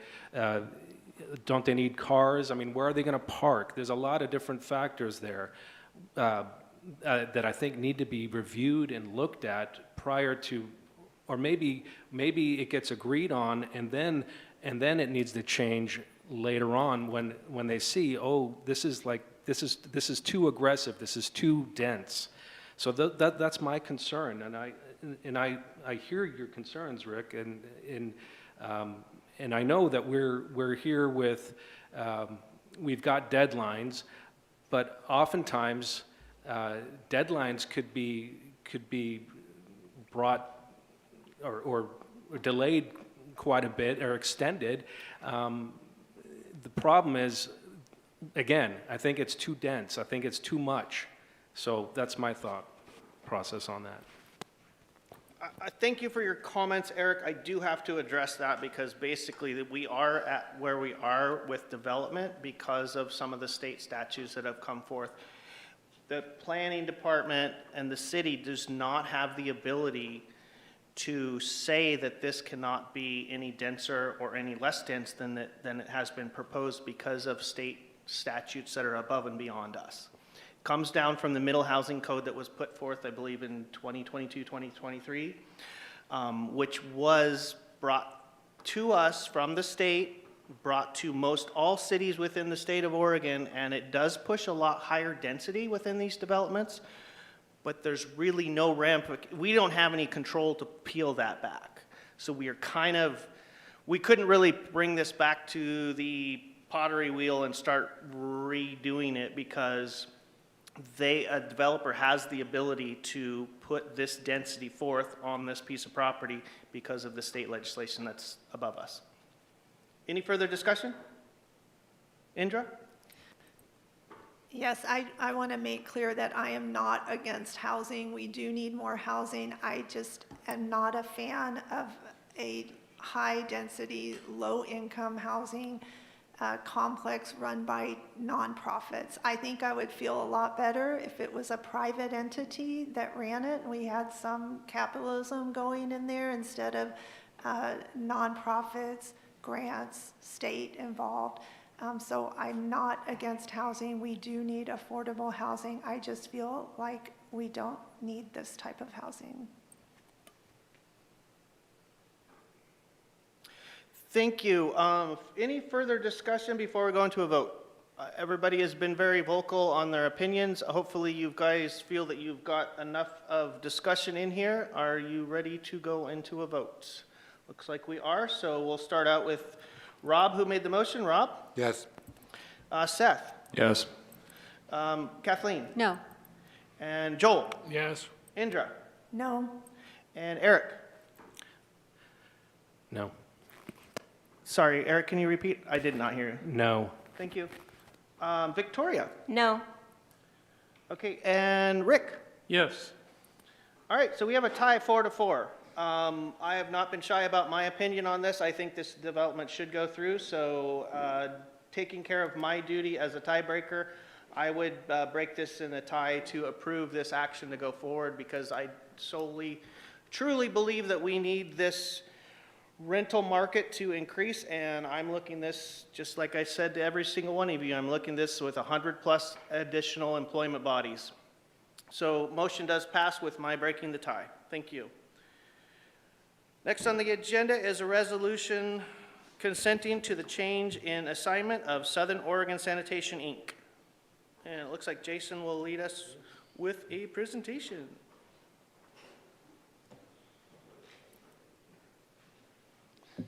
As long as I can find my presentation. Good evening, Mayor and Council. I have a very brief presentation for you tonight. And this is a resolution consenting to a change in assignment of Southern Oregon Sanitation. So the subject in summary is to consider a resolution which would allow the change in assignment of Southern Oregon Sanitation, and we'll get into what that means here in a second. And this supports your goal of infrastructure by following the rules laid out in our franchise agreements, ensuring solid waste collection. So as a little bit of background, in the city of Grants Pass, solid waste services are provided through franchise agreements with 2 firms. The original agreements have been in place for a number of years, with the last major revisions coming with the closure of the Merlin landfill in around 2000. The franchise agreements provide the framework, which assures that solid waste services are provided in an orderly, environmentally protective, and cost-effective manner. So per the franchise agreement, the term assignment includes sale, exchange, or other transfer of the franchise to a third party, sale, exchange, or other transfer of 50% or more of any stock issue, reorganization, consolidation, merger, recapitalization, which would also result in a change of ownership or control of more than 50% of the stock. Assignment per the franchise does not include a change of ownership or control to immediate members within the same family. So it covers a lot of ground. It's not just selling the company. It has a lot more subtle meanings. In the franchise agreement, if the city receives a request for consideration from a franchisee to consent to a change in assignment, the city must act in a reasonable time frame and shall not unreasonably refuse to approve the assignment of the franchise to an assignee that has sufficient knowledge, experience, and financial resources so as to meet the obligations of the contractor of the franchise agreement. Essentially, if we believe that the assignee can meet the franchise obligations, which they will be required to, we cannot unreasonably withhold that transfer. On May 29th of this year, Southern Oregon Sanitation, in accordance with the franchise terms, provided the city of Grants Pass with notice of their intent to accept an offer of sale for more than 50% of the company's stock from Waste Connections USA Holdings Incorporated. Southern Oregon Sanitation is now asking that the city consent to that sale. Waste Connections US Holdings is a national and international company providing a full range of solid waste services to communities across the United States and Canada, including Medford and Jackson County. They have proven knowledge, experience, and financial resources to provide service in Grants Pass in accordance with our existing franchise agreements. And as you can see, they are all over the United States and Canada. So I do have a call to action with some alternatives. We are recommending that you pass the resolution consenting to the change in assignment. And I know that Trent Carpenter is here from Southern Oregon Sanitation to speak to you about this if you have questions of him. And with that, I would take any questions from you. Thank you, Jason. Does council have any questions? Rob, you got any questions? No. Seth, you got any questions? Kathleen, you got any questions? Go ahead, Kathleen. SOS. So I was wondering, it says that, I think if I'm understanding this correctly, that the franchise agreement, which is what you have in place now, would remain regarding fees. Would the fees that you're charging now stay the same? That's a really great question. Yeah. SOS won't change. The company is buying our stock, so Southern Oregon Sanitation will still be a company. The trucks will stay Southern Oregon Sanitation. They'll stay on the side of the truck. The people that are picking up the garbage last week will be the people that pick up the garbage next week. The person that you talk in the office, no one's going down the road except me. I know you guys will all miss me, but I'm one of the few casualties of this. All the other staff will be staying on. Their commitment to this community stays on. And most importantly, I mean, depending on what you read on Facebook, I'm either the mob or I'm selling to the mob, or I might be the tooth fairy. I mean, it's been a lot. The rates that we are allowed to charge are highly regulated. So before anyone, whether I owned it or I bought my brothers out or someone bought our stock after you guys approve it, they can't just arbitrarily change it. They actually have to go to the solid waste agency and have multiple public meetings and approve through that agency, here's the reasons why the rate increase would need to take effect. And then that would be brought to this council, and they once again would have to show it. They will still be held to the same standards that we currently are, which are we have our financials reviewed every year by an outside firm. They make sure we're following GAAP standard. They make sure all the expenditures are allocated correctly. None of that changes. We had one person ask one of our managers, what's going to change? And she said, if we didn't tell you, you wouldn't know, but the only thing that's going to change is the name on the bottom of the check that I get every 2 weeks. So to answer you, the rates do not change at all, and they could not change without your authority. Joel, do you got any questions? The only question I have is, Trevor, how many fish are you going to catch? You know, it's been an emotional roller coaster over the last couple of weeks, and going into this, our family has provided this to this community and been in this business for 80 years. And so there's times that my wife was laughing, and 37 seconds later she was crying because her grandfather started this company. But it was time for us to say someone else needs to take charge of this ship and bring it into the future. And that's why we love the idea of Waste Connections, because they're going to do that for this community. They keep everybody local. They keep all the decisions making local. And I might go fishing in Alaska a few more times. Perfect. Indra, you got any questions?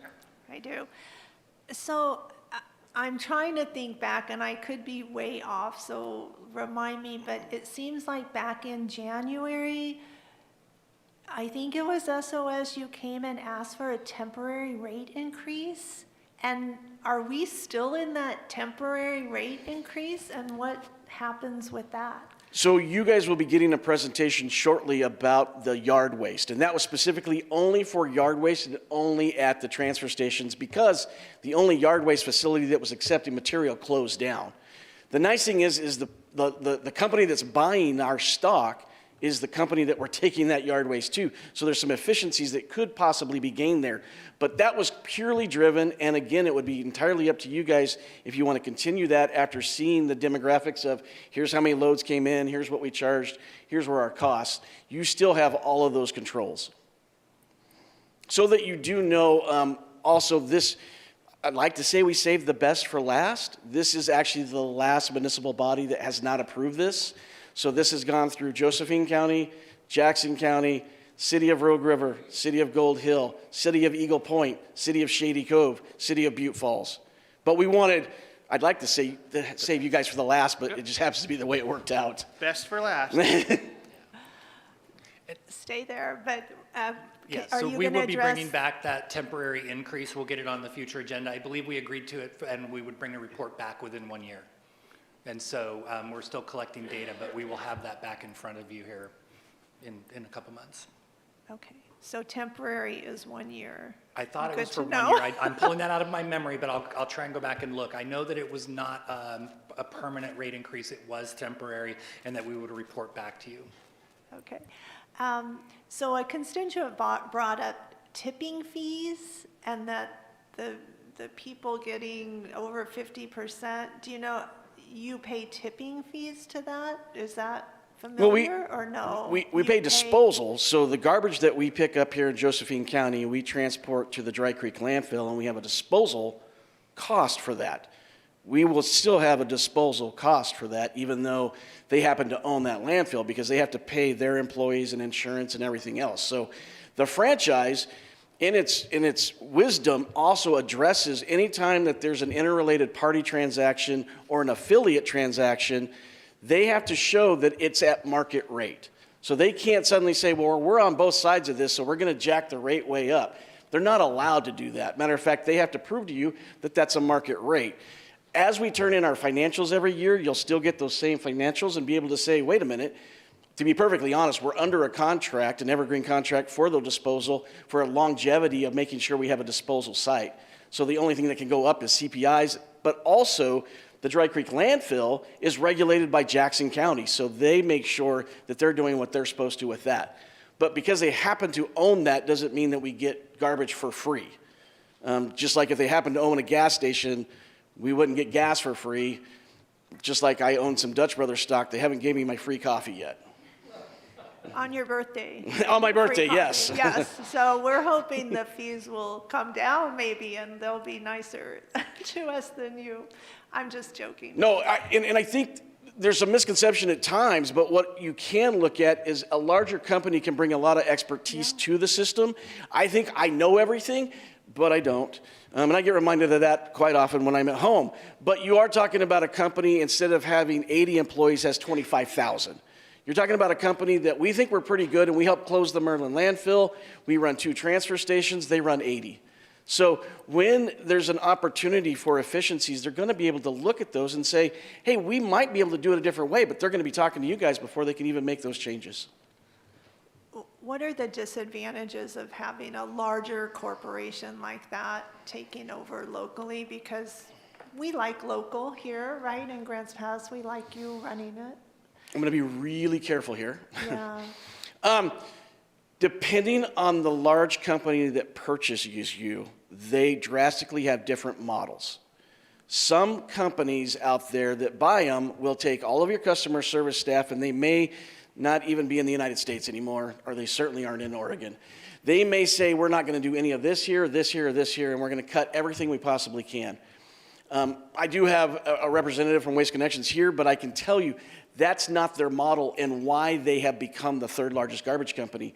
They are a decentralized model. They don't look at it and say, we're going to go in and change everything and pull everybody out. All you have to do is look at Rogue Disposal, and you see that model. Most people think Rogue Disposal is still owned by Stephen Gamby. That's never changed. Waste Connections bought that company 4 years ago, 5 years ago. But their employees are the same. Their trucks are the same. They are still committed to the community. You see that name at the fair. You see that name at fundraisers, because they know that our business is being about the community and solving the community's problems. And that's the model that they've used and been so successful. If we were selling to the wrong company, which our family wouldn't do, it would be a problem. But we know that, and we still are going to live in this community and be part of it. That's why I want to be able to look at every one of my employees in the meeting that I had with them and say, this is an opportunity for you guys. You now have and will be employed by a company that you could decide to go to Sedona, Alaska, and be fishing because they have garbage companies there. If you are thinking about bettering yourself and getting a business degree, there are multiple opportunities now that would not be there with my company. Not because I don't like them or we don't try to build within, just sheer size. Thank you. And Brad, what are the consequences of not passing the resolution? Sorry. I know, good, but she meant Jason. I could tell. She was I'm looking sorry. at me. I knew exactly what you meant. So if you take no action tonight, of course, this would go into effect within 60 days. That's by the franchise.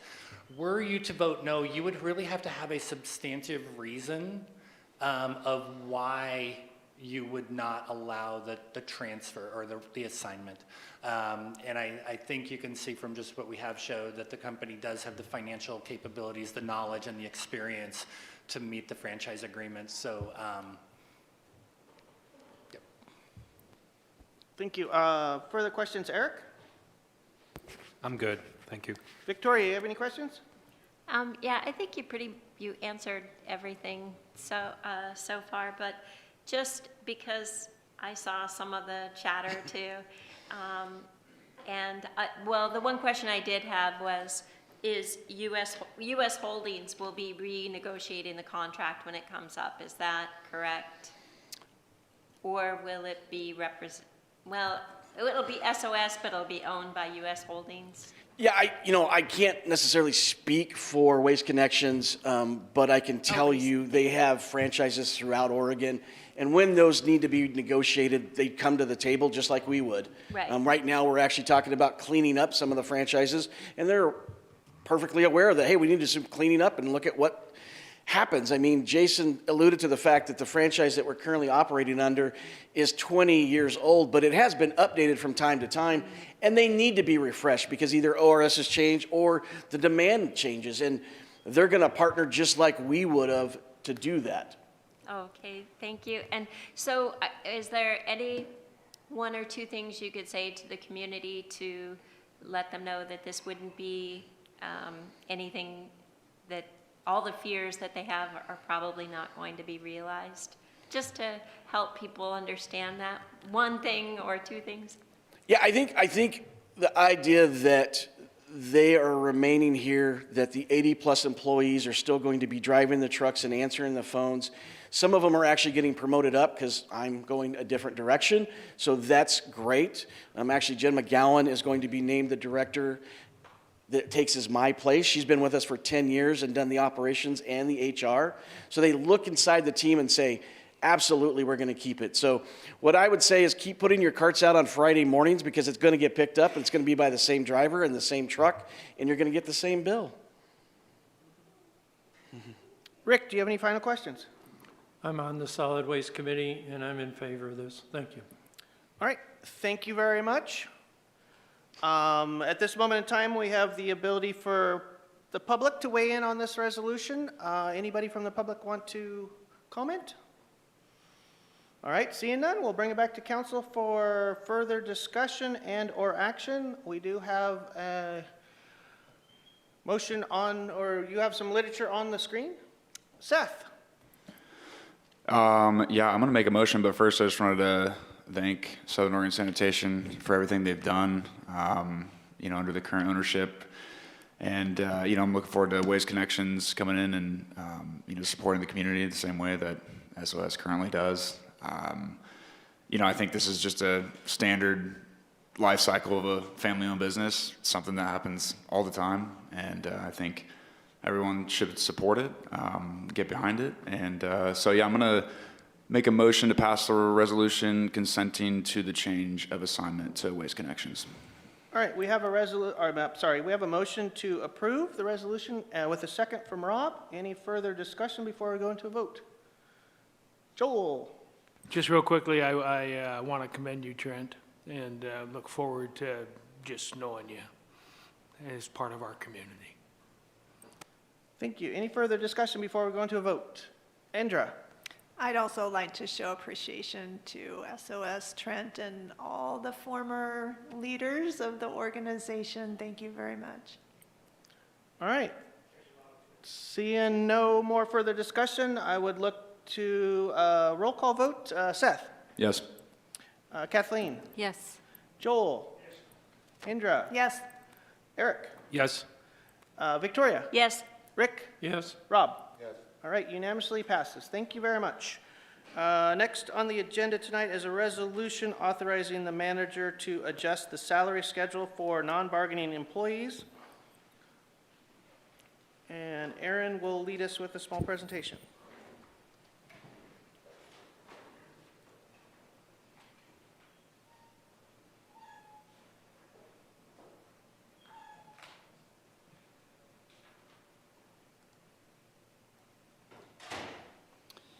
All right, in the interest of full transparency, I want to disclose that I will also be included in the cost of living adjustment approved by council. While I stand to benefit in the same manner as all non-bargaining staff, my recommendation today is based solely on organizational need, market competitiveness, and the city's adopted compensation practices. I'm presenting this information in my official capacity and in accordance with governmental ethics standards, ensuring that the analysis, methodology, and recommendations are objective and in the best interest of the city.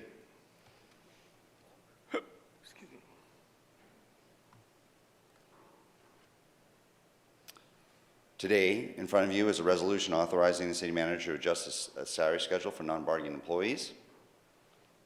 Each year, a request comes in front of council to review and adjust non-bargaining salary structures. Council has contracted with Logic Compensation Group for a non-bargaining salary and compensation study as another thing that we're looking at. The CPIU for November to October of the preceding year is normally what we utilize for the COLA, and it is 2.71%. So salary schedule adjustments happen with non-bargaining and with bargaining units. They can occur from a cost of living adjustment. Definition of cost of living adjustments and other salary adjustments include a standard annual pay adjustment, which helps wages keep pace with inflation. The city calculates COLAs based on CPIU, which I discussed. Sometimes market data may also be considered to stay competitive with other jurisdictions. COLA is not a merit. I want to point that out. It does not reflect job performance. It just helps maintain fair and stable predicted compensation for both recruitment and retention. And it's used across both bargaining and non-bargaining groups. We're looking at a list of approximately 33 non-bargaining positions that this would be impacting. Here's a chart of the adjustments that have occurred in the past few years associated with either the non-bargaining, which is not associated with the contract, or contract negotiations that are either in process or that have been already agreed to. Just for your information, we are currently in negotiations with Teamsters, and GPA has formed with Teamsters, so that's a little bit of a change. And then IFF, the firefighters union, will ultimately be giving us probably notice of their intent to bargain also as their contract ends the end of the calendar year. To implement the 2.71 for non-bargaining, we'd be looking at, for the full fiscal year, $225,150. Of that $225,000, $99,000 would be coming from general fund. The rest would be coming from those enterprise type funds. Call to action is for June 17th. Your cost implication is $225,000. Your alternatives are to approve the resolution, approve as modified, or council can take no action, and there is a sample motion in front of you. Thank you, Aaron. I'll bring it back to council to see if they have any specific questions for Aaron on this. Rob? Aaron, did you say that this would affect 33 employees? Approximately 52 employees. Okay, thank you. Yes. Any further questions for Aaron in regards to this resolution? Victoria? This is adjusting the schedule based upon the cost of living that we approved previously. Is that a good way to say this? Well, it's based on the cost of living. We look at the cost of living every year, November, October, and present to you each year. This year, it was calculated at 2.71. So the answer is yes. Okay. Yeah, I think so. Okay, thank you. All right, any further questions? Eric? I just wanted to make sure the public understands what this is about in terms of the budget. This was accounted for in the budget, correct? That's a great question, Councilor. Yes, this was accounted for in the adopted budget. Thank you. All right. Any further questions? Last call? No, thank you. Thank you. Thank you for that. At this moment in time, we'll open up to public to see if the public has any comment in regards to this resolution. Go ahead.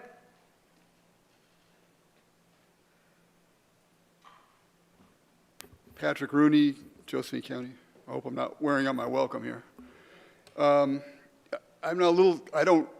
just wanted to get a clarification. I know you guys don't necessarily answer back, but does this have anything to do with the presentation that was made about the salaries going up for the non-union employees? There's nothing to do with that. Okay. Now I'm going to walk away, pretend I wasn't here. Okay. Thank you, sir. All right. Any other public comment? All right. Thank you. I'll bring it back to council for further discussion and or action. There is language for motion on the screen. Joel. Well, I'd just like to comment, you need to come every time. you'll never wear out your welcome. My comment is that the cost of living is across the board in the private sector and the public sector. It's already been being negotiated with the unions. It's needed to, like you said, to try to keep the pay and status. So I'm going to move to approve the resolution authorizing the city manager to adjust the salary schedules for non-bargaining employees and have discussion on that motion. Thank you. We have a motion to pass a resolution for the increase in FY 26-27 for CPI with a second from Seth. Any further discussion before we go into vote? Indra? I'm not going to be very popular here, and I suspect that this will pass, but I speak with a lot of people who are struggling out there and struggling to pay bills. We've had businesses close, people have lost jobs, and our government, the city, just keeps growing and making more and more money. And we have the union coming up, they always get raises, then the non-bargaining have to get raises, and the benefits are awesome. And I would dispute what Joel said. Private sector don't always get cost of living increases. And in fact, as business owners, sometimes we don't even, we get less salary as the year goes by, depending on profit, but government just keeps making more and more and more, and we're going into this salary structure too, where we're gonna give increases. And I'm just wondering at what point does it stop? Because people come, I mean, I've had tears, people just tearing up because they're so frustrated with what they don't get that city employees get. And I know that you work hard and it has nothing to do with valuing less, but at some point, we have to stop just spending, because the more we spend, the more we have to collect in taxes. And that's what we do. And it's so easy when it's not our money to just give it away. But it is other people's money, and it's hard to make a living out there. So I'm gonna probably be the lone, but I'm not gonna support this. Any further discussion before we go into a vote? All right, seeing none, I'll start with Joel. Yes. Indra? No. Eric? Yes. Victoria? Yes. Rick? Yes. Rob? Yes. Seth? Yes. Kathleen? Yes. All right, resolution passes. Thank you very much. Next on the agenda is resolution approving the purchase of real property at 124 Northwest Midland Avenue. And it looks like Aaron will lead us in a presentation.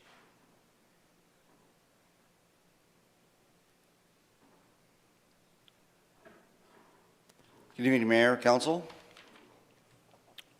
As the Mayor mentioned, this is for the purchase of a property on 124 Northwest Midland, Suite M.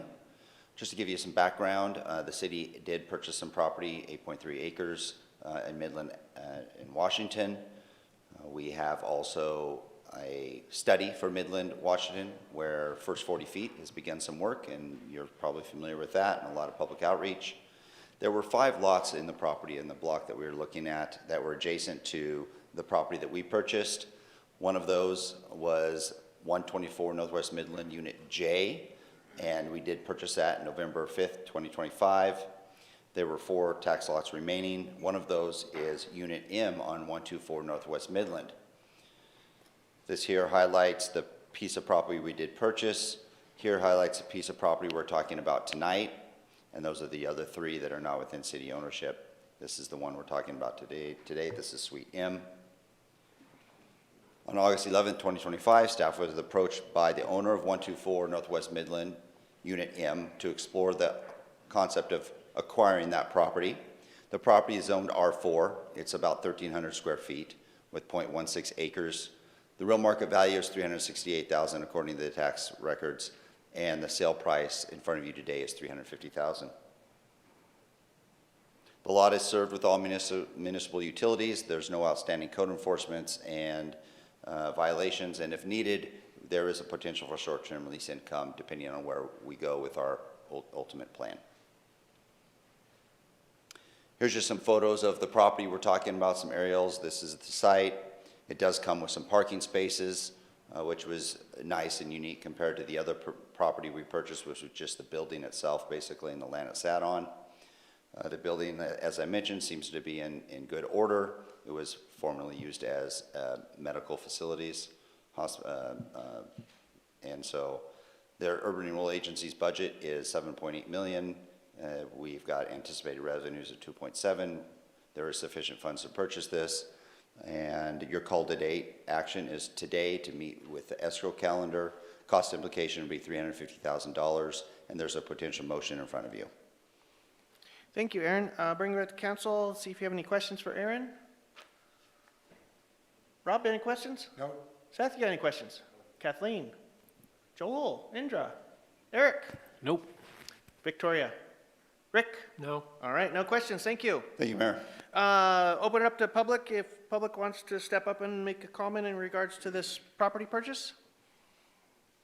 All right, seeing none, I'll bring it back to council for further discussion and or action. There is a potential motion on the screen. Seth? Yeah, I move to approve the resolution for purchase of real property at 124 Northwest Midland, Suite M. Thank you. We have a motion on the table to approve the purchase of this property with a second from Rick. Any further discussion? Joel? Well, I'd just like to acknowledge that it's part of our urban renewal project, and that, like Aaron talked about, and it's the economic benefit of increasing the tax base, and in the future will also be a location where housing or jobs in the private sector will occur. Thank you. Any further discussion before we vote? All right, seeing none. Seth? Yes. Kathleen? Yes. Joel? Yes. Indra? Yes. Eric? Yes. Victoria? Yes. Rick? Yes? Rob? Yes. Awesome. Motion passes. Thank you. All right. Choose a big portion of our council agenda tonight. Now it is time for general public comment. This is an opportunity for the public to address the city council on items not related to a public hearing or council action item for the council. The intent is to provide information that is pertinent to the city's jurisdiction. Each speaker will be given, drum roll please. Each speaker will be given 3 minutes to address the council as one body, not two individuals. At the conclusion of public comment, council will have an opportunity to respond. The meeting will proceed in an effective and courteous manner. Citizens and council members will be allowed to state their positions in an atmosphere free from slander, threats, and other personal attacks. Signs or placards, outbursts of applause, campaigning for public office, and other disruptive behavior will not be tolerated. If you have a question regarding any government-provided service or a current city policy, please contact the city manager's office in an attempt to resolve this matter. All right, we are in general public comment. I have 3 comment cards. First one is Mike Pelfrey, who is online, and Mike Pelfrey is offline. Thank you for your participation. And I will give the floor to Rika Brown. And now you have 3 minutes, Rika.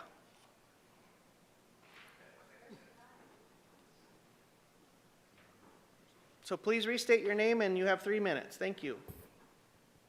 Rika Brown, and I won't take about 3 minutes. 8 beavers solved a flooding problem in the London Tube. Since the 1970s, there had been a problem with flooding in the London Tube in the Ealing area and the neighborhoods around it. Nothing the city did worked to stop it. But in 2023, the city introduced 5 beavers to Paradise Fields, which this year had 8 beavers. There was no flooding problem in the tube or the neighborhoods this year, even though there were torrential rains. The dams and wetlands the beavers created held the water. We have had occasional flooding in the southwest portion of our city on the south side of the Rogue River. Public Works Director Jason Kennedy told me that they are staying on top of it, but he is intrigued with the idea. It might take longer than in London. We might have to buy land near the Redwood Highway or Redwood Avenue and plant a lot of fast-growing willows, poplars, and big leaf maples. But our river will be cleaner once the dams are built, and the chances of flooding will be greatly reduced. We don't even need to go far for beavers, as they live in our river, and they make their homes in its banks. Thank you. Thank you. All right, next up we have Patrick Rooney. Come on up, restate your name, and you do have 3 minutes. I did give you 3 minutes before, I just didn't tell you. Thank you. Patrick Rooney, Josephine County. And thank you for the 3 minutes, restoring that. That means a lot. When you only have 2, you're kind of jamming and you start stuttering, and now I can stutter, but it'll take longer. But seriously, I want to deal with you guys. I really appreciate you guys passing the resolution at your workshop to repeal or change SB 48. So thank you to Councilor Marshall, and Councilor Schlegel has been very vociferous on this, on many of these points regarding SB 48. I appreciate that. I think we all should be, and that's one reason I keep coming back to repeat about 48. So you guys supported this. Is there? I don't know when it gets announced. I don't know if anyone saw it get announced. They probably won't until they hear it tonight or whatever. But it'd be nice if things like this get announced. And as grateful as I am that you guys are doing it, I don't think we want to see it just become a thing that, you say you're going to do something and then it gets checked off the agenda. How much do we really believe in this? And if we see the problem with catch and release in this state, and especially in this city, I think we'd want to do something about that. Here's something I just read in today's Daily Courier on reporting what's going on around, and I think it kind of talks to this issue. And also maybe it will answer Councilor Pell a little bit, who didn't want to vote for it and maybe didn't feel like he had enough information or something. I can understand that because you might not, we don't necessarily know what it is that is going to be done here, but I think we should be able to agree that something needs to be done so that the revolving door of people getting arrested for doing crazy stuff and going to jail and then gets dropped out on the street again, as obviously the commissioner knows about, we need to stop that somehow. And I think we should be passionate about doing something about changing SB 48, really seriously. So here's what the Courier said. I have a little bit more time here. Callers reported a naked man walking on Redwood Highway toward Parker's Place and throwing rocks. 21-year-old was arrested and for disorderly conduct, charged, blah, blah, blah. And 30 more seconds here. He was arrested for the 22nd time in this past year. How many people have we read about that this is going on with? A revolving door. And Mayor as well, I urge you to also get behind this. I know the council did. I think it's really, really important. I hope that Police Chief Hensman gets behind it and the district attorney of this county gets behind really doing something. There's going to be a petition, but we need the votes, and we need people to sign the petition. So hopefully all you guys can get behind it. Thank you very much. Thank you for your participation. That is all I have for general public comment tonight. Thank you very much for your participation. Next on our agenda is the consent agenda. And I did have a last-minute request to star item C from Councilor Schlegel. And please state your reasoning or what you need for the your request for start item. So we were given a memorandum. I just wanted to make sure that the public understands the reason that it was put on the consent agenda, and the memorandum, if we can just get get that briefly explained to us and the public so that they understand what it is that, that happened with the elevator bid. Do you, I know you're put on the spot here, do you I have am, enough to but I think give I a remember synopsis? most of it. So thank you, Councilor Schlogel, that yes, we did put it back on. We did develop a memo for you based on your concerns, which were that we had only received one bid and that we were moving forward even though a citizen had reached out and discovered that a brand new elevator may be cheaper.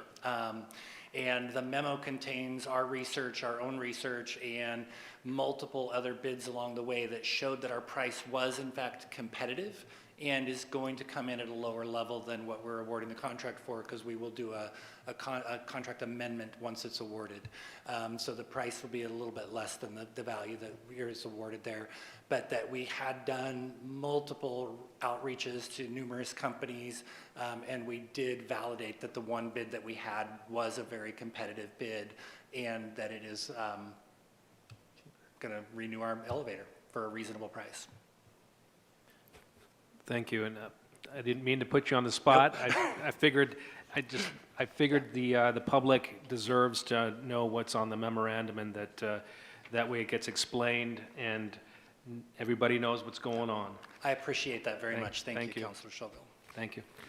Perfect. All right, so we have a consent agenda that is listed on the screen. I would be looking for a volunteer. Actually, no, I'm just going to say, Rick, can you read the consent agenda before we approve it?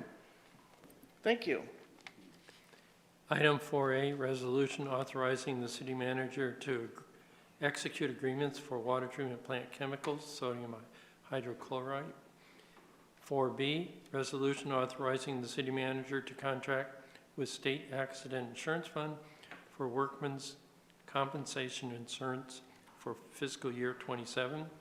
4C, resolution authorizing the city manager to enter into a contract for elevator modernization located in the Grants Pass City Hall. 4D, resolution authorizing the city manager execute agreements for water treatment plant chemicals, aluminum sulfate. 4E, resolution authorizing the city manager to enter into an intergovernmental agreement with ODOT for Lincoln Road multimodal and transit enhancement project. 4F, motion acknowledging the receipt of monthly investment report for May 2026. 4G, motion acknowledging the receipt of the monthly water revenue bonds investment report in May 2026. 4H, motion acknowledging the minutes of the City Council meeting June 3rd, 2026. And 4I, motion acknowledging the minutes of the Urban Area Planning Commission meeting of May 13th, 2026. Would you like to motion? I'd like to make a motion to approve the consent agenda. Thank you. And we have a second from Victoria. All right. So any further discussion? All right. Seeing none, we'll go into a vote. Rick? Yes. Rob? Yes. Seth? Yes. Kathleen? Yes. Joel? Yes. Indra? Yes. Eric? Yes. Victoria? Yes. All right. Consent agenda passes. Thank you very much. Next on our agenda tonight is matter for mayors, council, and staff. I'll bring it back to council. Does anybody have any discussion points? Seth? Yeah, I have two quick things. One that's been, well, actually, we've talked about both recently. One that's kind of come up, I think as of yesterday, about the downtown Welcome Center bathrooms. I think just in the interim, at least until further notice, we should potentially consider closing them altogether. I know there's a memo that went out about maybe changing the times. I mean, just this morning, I heard there was someone with a needle in their arm in one and passed out in the other, and the other one's out of order. So until we can kind of get a handle on downtown, until we can close, I think, even these camps on the corner here, that I think is a solution, unless we're going to have other or more law enforcement down there. And then secondly, I am in favor of the exclusionary zone. You know, with the caveat that, you know, we'll see if it has a positive impact. I think it'll take time, and, you know, obviously at the end of the day, it depends on if they actually can be lodged and prosecuted. So anyways, that's just a consideration, something to consider. I've had people reach out to me, businesses downtown, just even today about this subject. There was a post going on Facebook, and some downtown merchants were commenting on it. So, yeah. Any other counselor have anything to? Kathleen? I'm not sure how to accomplish this. Possibly this is a budget amendment. I would like to have a list of positions that are vacant in the city and how long they've been vacant. Yeah, that's something we could just provide council an email on. And how would that be accomplished? I mean, as far as looking at the budget and, you know, what's in it and what isn't being, I mean, I know they're calculated in the vacant, but how much it would save us if these positions weren't filled? Well, I think we have approximately, I'm going to say 13 or so, maybe 15 positions that are vacant right now. At least 6 of those are, I think, in police. And then we have other vacancies throughout the organization. What I would need to do is get further clarification from you, Counselor, on what you're wanting to accomplish. People are more than happy to give you the information on what the vacancies are and what departments are on and everything. Mm-hmm. But my understanding is, from what you've just mentioned, is you're trying to come up with maybe cost savings measures. Yes. Okay, so if you're talking about cost saving measures, we really need to take a look at level of service. Council is the one that drives policy and level of service. And if you're looking at wanting to try to save money somewhere, I think that's a bigger scope thing, budget, and that's why I think you started out with the budget thing, which would require some work on our parts to try to put something together for you to start to have a discussion on level of service discussions and where you may want to save some funding. Do you want to save funding in some of the enterprise zones, or in the enterprise funds, or in the general fund? Because some of those positions we have right now may not really impact the general fund if we did not fill something, but it would impact the level of service. Mm-hmm. So when you go about saving money, it's not about not filling positions, it's about trying to determine what level of service you want to define. And we'd be more than happy to start that process and discussion with you if that's what council would like to do. Yes, that's what I'd like to do. Thank you. All right, so we can start with a list of vacancies within staff, and then in a memo form, and we'll go from there. From that, I would encourage counselors to read and digest that, and then come back at the next available time to see if they want to further the conversation in utilizing a discussion on level of service versus cost savings, correct? Yeah, and JC and I have had a number of discussions doing some Q2, some long-range planning, and we believe it's really important for us to have a discussion about cost savings measures or new revenue sources, or looking at our budget in general. The ideal time we thought would be good to do that would be to do it come 1st of January.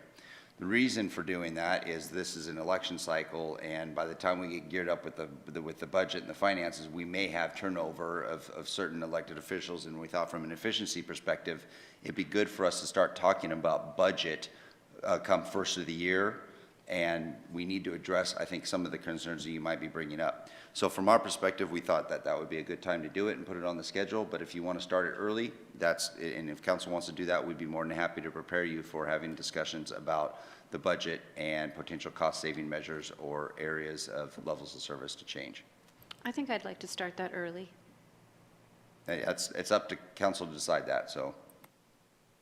So are you guys good with taking in a memo first and then digesting it, or do you want to get more counselors' sentiment to start this conversation earlier? Okay, all right, I will put that on the back of the agenda to start conversations about cost-saving measures versus level of service in the near future. Any further counselors? Indra? Yeah, I would support Seth's suggestion to close those public bathrooms. I don't know if you need support for that or not. Well, ultimately, I would like to get council direction on that. Currently, right now, the way it stands is we did see some increased vandalism after 5 o'clock. That's when things will slow down a little bit in the downtown. There's not quite as much activity.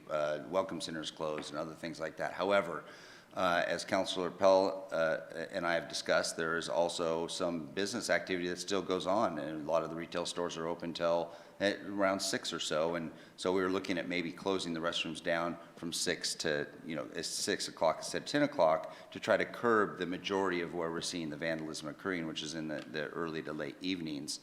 And so if council would like to modify that, I'd love to get that direction from council at any time, and tonight could be that. But that's currently, just to let you know where we are right now, we're looking at having the restrooms closed at 6 o'clock because we recognize the majority of that vandalism occurs in the early to late evening. Rob? Yeah. On the bathroom matter, some history, a lot, many people, many downtown business owners, many people in the community worked a long time to get those bathrooms. Initially, 20 some odd years ago, there were negotiations to get bathrooms downtown. To remind people, councilors who may not realize it, a lot of the historic buildings downtown do not have bathrooms that are accessible to the public. In other words, there could be a bathroom that you have to walk through some business owner's back room or office to get to.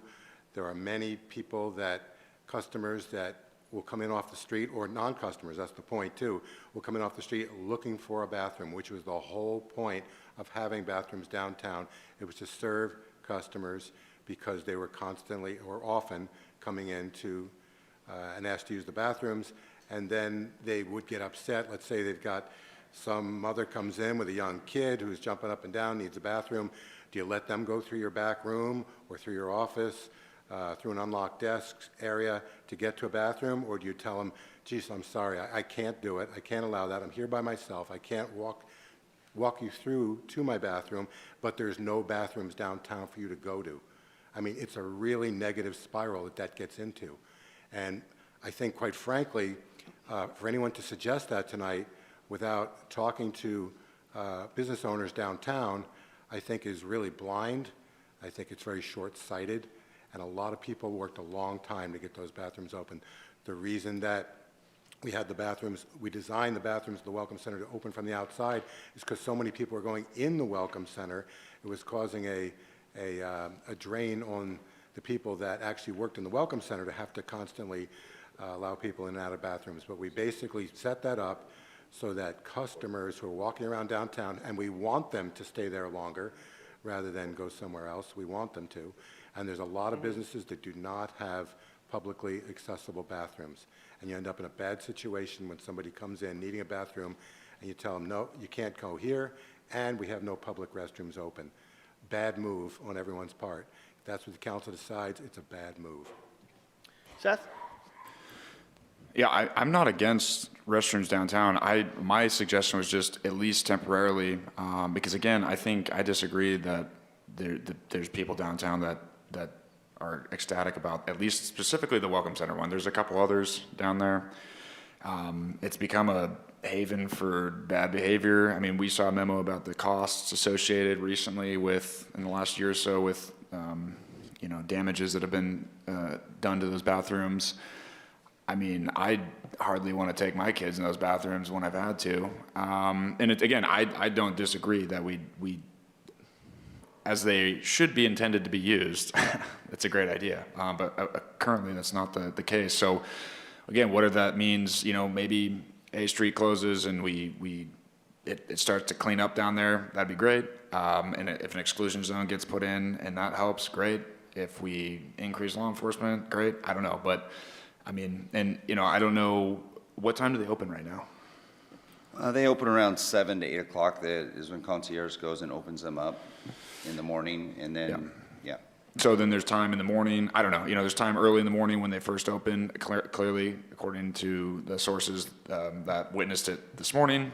So, yeah, I mean, shoot, I'd be happy to talk to Main Street about going around and getting at least a somewhat of a survey from people to see what they think. Again, I don't want to close them permanently. That's not the goal, and we spend money on them. I think it's useful, but I think just in the interim, until we can kind of figure out what we're going to do, that's my suggestion. Victoria? Yeah, I think those bathrooms are great for the public, but they're probably not being used by the public right now because of the activity that's happening there, and they might not be safe for the public. So I am either for them closing early to see what that does, or I'm not even opposed to closing them temporarily, because I just don't see that people are going to use the bathrooms if there are people who are using drugs in them. They aren't going to be clean, they aren't going to be safe. So I think we have to consider the safety of the community first. So if that required closing them, I'm fine with that for temporarily. And then the second best thing would be to close them early, and maybe even 5 o'clock at the close of, generally, the close of business. And there are 2 other restrooms besides that downtown, I believe. Kathleen? Something that I suggested when this topic came up was that the Welcome Center could monitor the bathrooms by having a key inside and having people that want to use the bathroom go inside to get the key. Then they could monitor who's using them. So that was just another example of what might be a compromise. Aaron? Utilizing, one, that's not in their contract currently, but if we did do it that way, the restroom hours would be even more restrictive than what we're proposing right now, because they're not open as much as we're proposing right now, which is closing them around 6. If you do end up going to a full closure and you still want a restroom, we could always do a hybrid like we did before. We had a ADA porta potty out there in the back courtyard if you still wanted to provide that type of service for that also. So, Indra? I'm no on the porta potty. I agree. I mean, I don't know. I was thinking of some kind of code thing too, and maybe somebody, whether it's Visit Grants Pass or someone else, could give the code. Maybe, so I wouldn't go in there currently. I mean, what you're describing, I don't know that we want our visitors downtown to chance going in there. So either temporary close, ideally, yes, we would love to have bathrooms downtown, but let's stop what's going on first. And maybe opening later at 10 when business is mostly open downtown and there's more people, maybe cutting that morning, early morning hour, because a lot of people are milling about in the early morning hours too. So maybe opening later and shutting earlier. Seth?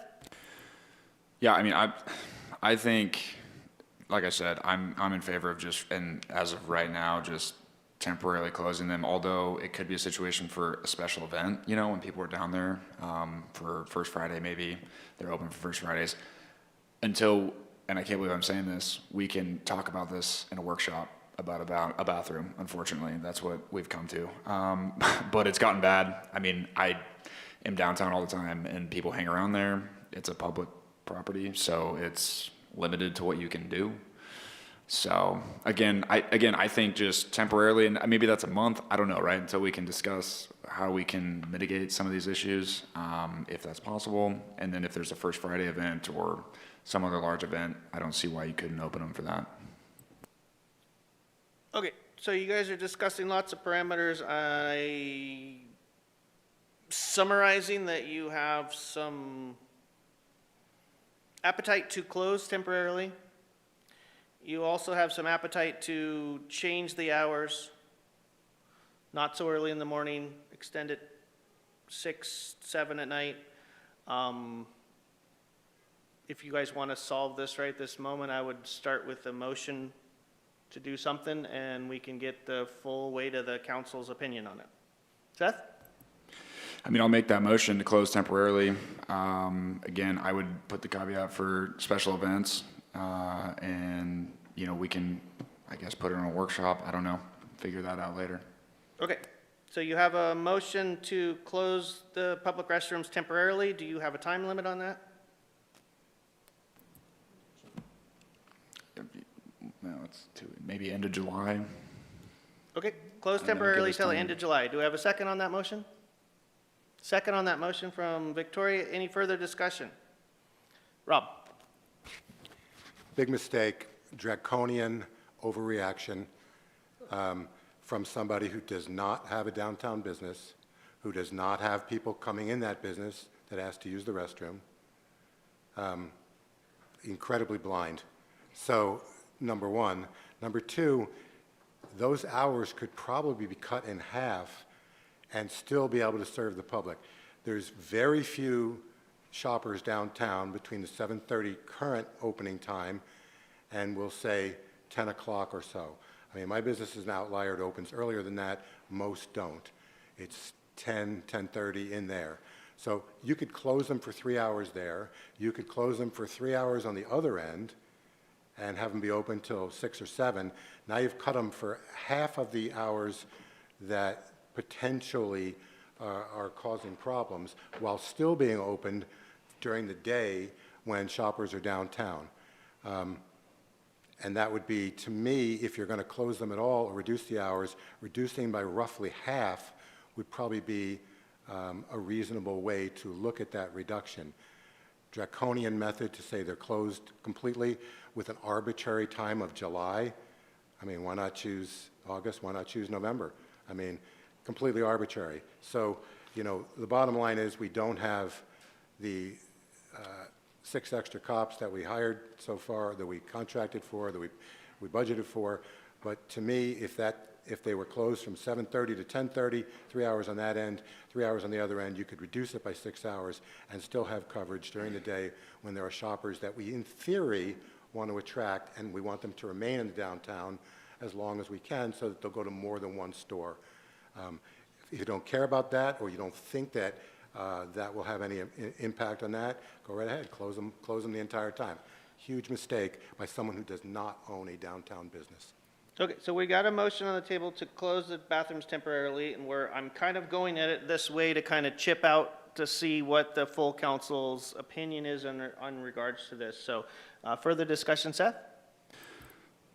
First, you can go on Google right now and Google my business. You can see my address, which is like probably a block from yours. So I do have a downtown business and a location downtown. Retail open to the public? No. Yeah, you can anyone go in the building. It's open to anyone that wants to go upstairs into the building. I mean, there's a bathroom downstairs actually. So You don't have a retail business. You don't have a retail business. I will go business to business if you really want me to and ask, and I will take note and survey them on what they think. Oh, and I said, we will do that. And I guarantee you the results will come back that they'd at least be in favor of a temporary closure. I'm not saying permanent. I don't want it permanent. But as of right now, you go there. I go there all the time, especially now, you know, with who Visit Grants Pass is in there. I see people there all the time. Again, I'm not saying permanent. I think end of July was not just a random guess. It was just, we can discuss it, hopefully before then, on a workshop or however we want to do it. But I just think, as it stands right now, and I don't think people are coming downtown to go to the restroom. So, I mean, I know we need them. I know it's a part of what we do as a city and it's a service we provide, but I don't think it's an end-all be-all right now if we temporarily close it and keep it for special events. That's just my thoughts. Further discussion, Rick? I find when I'm just in the course of life, always confirming where the bathrooms are located, and if I'm downtown shopping or something, sometimes I have to get in my car, drive to the city hall, use my code, get into the bathroom, use it, and then drive back down there. Most people don't have that option. So I guess I'm having difficulty closing the bathrooms. Thank you. That guy comes down my street at 3 o'clock in the frickin' morning and blows that horn for the last 3 nights. Sorry, that's I just got PSTD from that. Eric. So, do we know approximately when this drug activity is happening in the bathrooms, the graffiti? Do we have an approximate idea? I would think it's happening when there's not much foot traffic in downtown. So maybe we can make a friendly amendment to where it's, reduce the hours when there's not much foot traffic down there, and open the bathrooms when there's a lot of foot traffic. I don't know, just putting a couple of ideas out there. Yeah, I'm floating this motion right this moment because I'm trying to get the full appetite of the council. So if you guys want to continue to discuss it, we can do that. If not, you can vote it. If you vote it down, then I would be actually bringing it back to council to say, what hours do you want to have it open? So let's further discussion. I got Joel and then Indra. This really makes me angry that people think it's okay to do that. Mm-hmm. Yeah, and it's very irresponsible, and it's not a community that I would want to live in. We're talking about not a major thing. We're talking about the result of that, and it's just a symptom. It's not the cause. It's, closing the bathroom down is taking care of a symptom, but it's not taking care of the cause. And it strikes me that the exclusion, the accountability part of the four-legged stool for dealing with all of our citizens and building that sense of community is the solution, regardless of whether that bathroom door is open or closed. And it makes me mad. Further discussion, Indra? I'd be in favor of a compromise. At this point, I think later in the morning, 10 a.m. to 6 maybe, and let's go with that and see how it does. Seth? Yeah, I was about to say, I would be in favor of 10 to 5 or 6, either one. Okay, do you want to go through a vote to close temporarily close the bathrooms, or do you want to just pull your motion and re-amend it just to change hours? I'm re-amending it to 10 to 6. Okay, so the motion has been amended to, not to close the bathrooms temporarily, but to amend the hours. Say that one more time. Not to close temporarily, amend the hours 10 a.m. to 6 p.m. Okay. But we should monitor over the next few months the activity. Yeah, and honestly, if reports come back by the time we convene again that something tragic has happened or it's not changing it, then we can actually discuss again. So the motion on the table now is to change the open hours for the public restrooms from 10 a.m., opening at 10 a.m. and closing at 6 p.m. with a second from Kathleen. Any further discussion? So you guys will be voting on changing the public bathroom hours from open at 10 a.m. to close at 6 p.m. Seth? How do you vote? Yes. Kathleen? Yes. Joel? I'm going to abstain and just respect the wisdom of the council, and hopefully we'll get at the cause of this and not just treat the symptom. Thank you. Indra? Yes. Eric? Before I answer, what are the current hours? They're currently like 7 to 8 to 10 o'clock. Ish. I'll vote yes. Thank you. Victoria? Yes. Rick? Yes. Rob? Yes. All right, bathroom hours have been changed from open at 10 a.m. in the morning to close at 6 p.m. in the evening. Thank you very much for your participation. Anybody else have any comments? Victoria? Yeah, I just want to say a few things about nonprofits. So we voted tonight. I understand the contract has been, or the negotiations have been in works for a few years, but it wasn't really in the works under this council, and I didn't really even know too much about it until recently. But, and I'm not speaking about this contract now, but I'm just going to, but I will say this, is we just voted to, for the public to be responsible for a public housing unit that is managed by nonprofits that are funded by taxpayer dollars for 30 years. And it's not the only one. There are dozens of nonprofits operating. They are all funded. We say grants. I wish we would never say grant again, because grants come from come from the taxpayers, whether it be federal or state. And it's very important that the public understands that, and it's really important that we as a voting body make it clear to the people when we are voting for something, if it's going to be funded by the taxpayers or if it isn't. And we just have to, as a society really, but we're here, we're a voting body, there has to be an end to subsidizing nonprofits. It's not a sustainable model. It is not a sustainable model for our city, for our state, or for our nation. And it's, and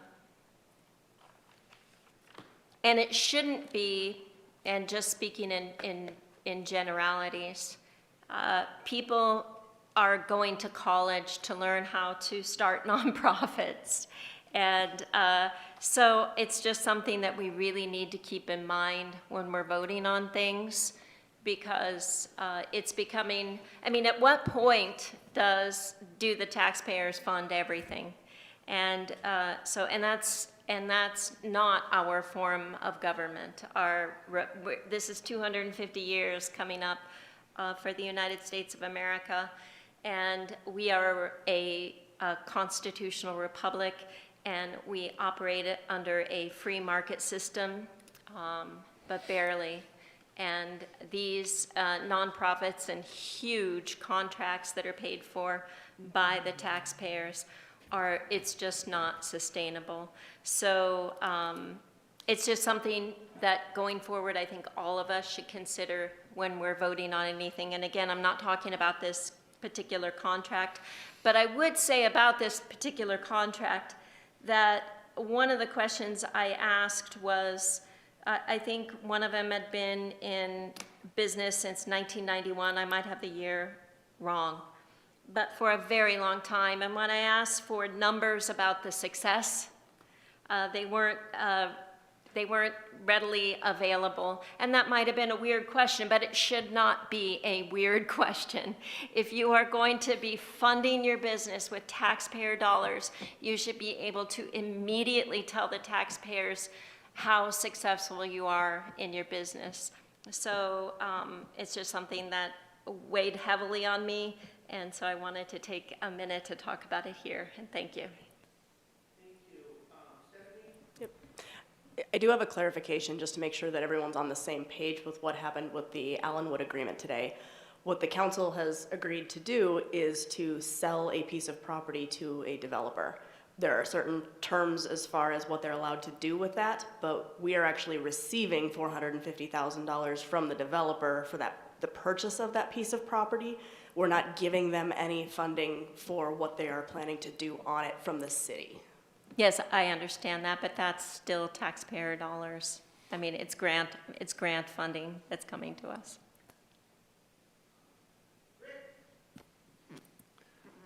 I was born and raised on the East Coast, and of course that's where the Declaration of Independence and everything else, our Constitution, originates from. And what's interesting, you go back in time, the fire department was volunteers. The police department was volunteers. There were a lot of volunteers. Today, things have changed. Thank you.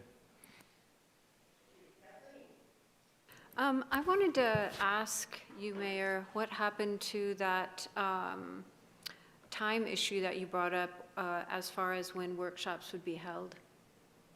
Was that going to be changed, or? It's being discussed in workshop June 29th. Okay, thank you. Just real quick, I'll try to keep it to 20 seconds. So I'm from Iowa, and I went back to a family reunion, and you travel throughout the country and you see different places. They're making a lot of marbles money back in Iowa.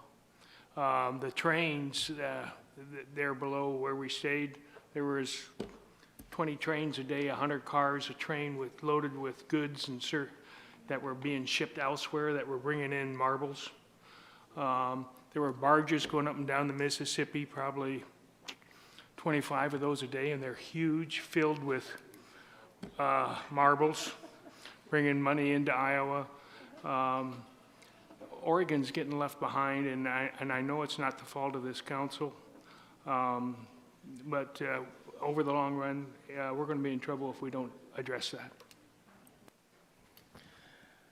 Okay, so I get it. Can I talk now? Cool. Okay, so you guys are trying to solve world problems here, and I love the effort. I would employ you to bring your focus back down to what you guys have purview over. But that's my personal opinion, because I'd love to solve world problems, but we can only do so much. Just some clarifications. The council will be looking at, in a council action item for July 1st meeting, a resolution to support reforming or repealing HB 48. That will be the meeting of July 1st. That is on the schedule at this point. Exclusion zones ordinance will be on that same meeting, so we will have time to discuss that, and if you council goes forward with that, they have the opportunity of that. On a good note, sorry, SB 48, everybody knew what I was talking about. Dude, it's long in the tooth. So, I'm going to say good things now. Today I had an opportunity with Aaron and executive staff to host a sister city from Mexico, and I'm going to totally butcher this, but it is Autlan, Mexico, and they brought a delegation up here. It was amazing. They also brought an interpreter because that other mayor, he spoke very, very fast, and it was very good. But I was able to take a little time out of my day, come down and steal a cup of coffee from the city office and meet with them. They did present us with a beautiful painting. It looked like it was Carlos Santana and FIFA stuff on it. It is in my office if you guys want to view it. We will be displaying it down here in the chambers at a later date. But what a great experience. It was awesome to see those people, and they had a delegation of like almost 10, 15 people. Yeah. I mean, it was wild. So I don't like to take time out of my day, but that was worth every moment that I spent down here, and that I had to log in as PTO. So with that, does staff have anything to add tonight? Yes, sir. I just want to thank everybody here too, because this Monday, I'm sure some of you saw the smoke, the West Jones Creek fire. So I wanted to say, because of the council, the X team, and what we were able to accomplish on Monday, that fire stayed at 17 acres. Our team responded. That was our first response zone. We were there. We were in command of that fire, along with our mutual aid partners in Rural Metro and ODF. Mutual aid, we called it a task force in from Jackson County. And I'm not saying everybody that was there, but it was a team response from both counties, and our team, because of the staffing that we had, and we were able to throw so much resources at it so fast, that fire stayed at 17 acres. And I want to give them praise, kudos, a round of applause, because they handled it well. We were all there, both deputy chiefs and ODF. We got 2 Type 1 helicopters on it really quickly, and because we went from a second alarm to a third alarm really fast, and we also were handling evacuation notices because of our partnerships with the county and the sheriff. We took care of that as well to make sure our citizens were safe, and that didn't come into the city of Grants Pass. So I really wanted to recognize them for that effort and what occurred on Monday, and what a difference that made with having those extra bodies. We were able to throw more water at the fire, have more apparatus show up, and when we did an emergency callback, we got an entire shift back to cover the calls that were ongoing in the city in that moment. So I just wanted to recognize them for that, and thank you. Thank you. Thank you very much, and we appreciate everything that public safety as a whole does, fire and police, so thank you very much for your support and your efforts and how much you guys step up all the time. Anybody else in staff? Seeing none? We don't have any executive session scheduled for tonight, so I would be looking back to council to get a motion to adjourn before 9 o'clock, unless you want to sit on it for about 10 minutes. So moved from Indra, second from Victoria. Any further discussion on adjourning? seeing none, everybody's out. I'm assuming everybody's going to vote yes. Bye.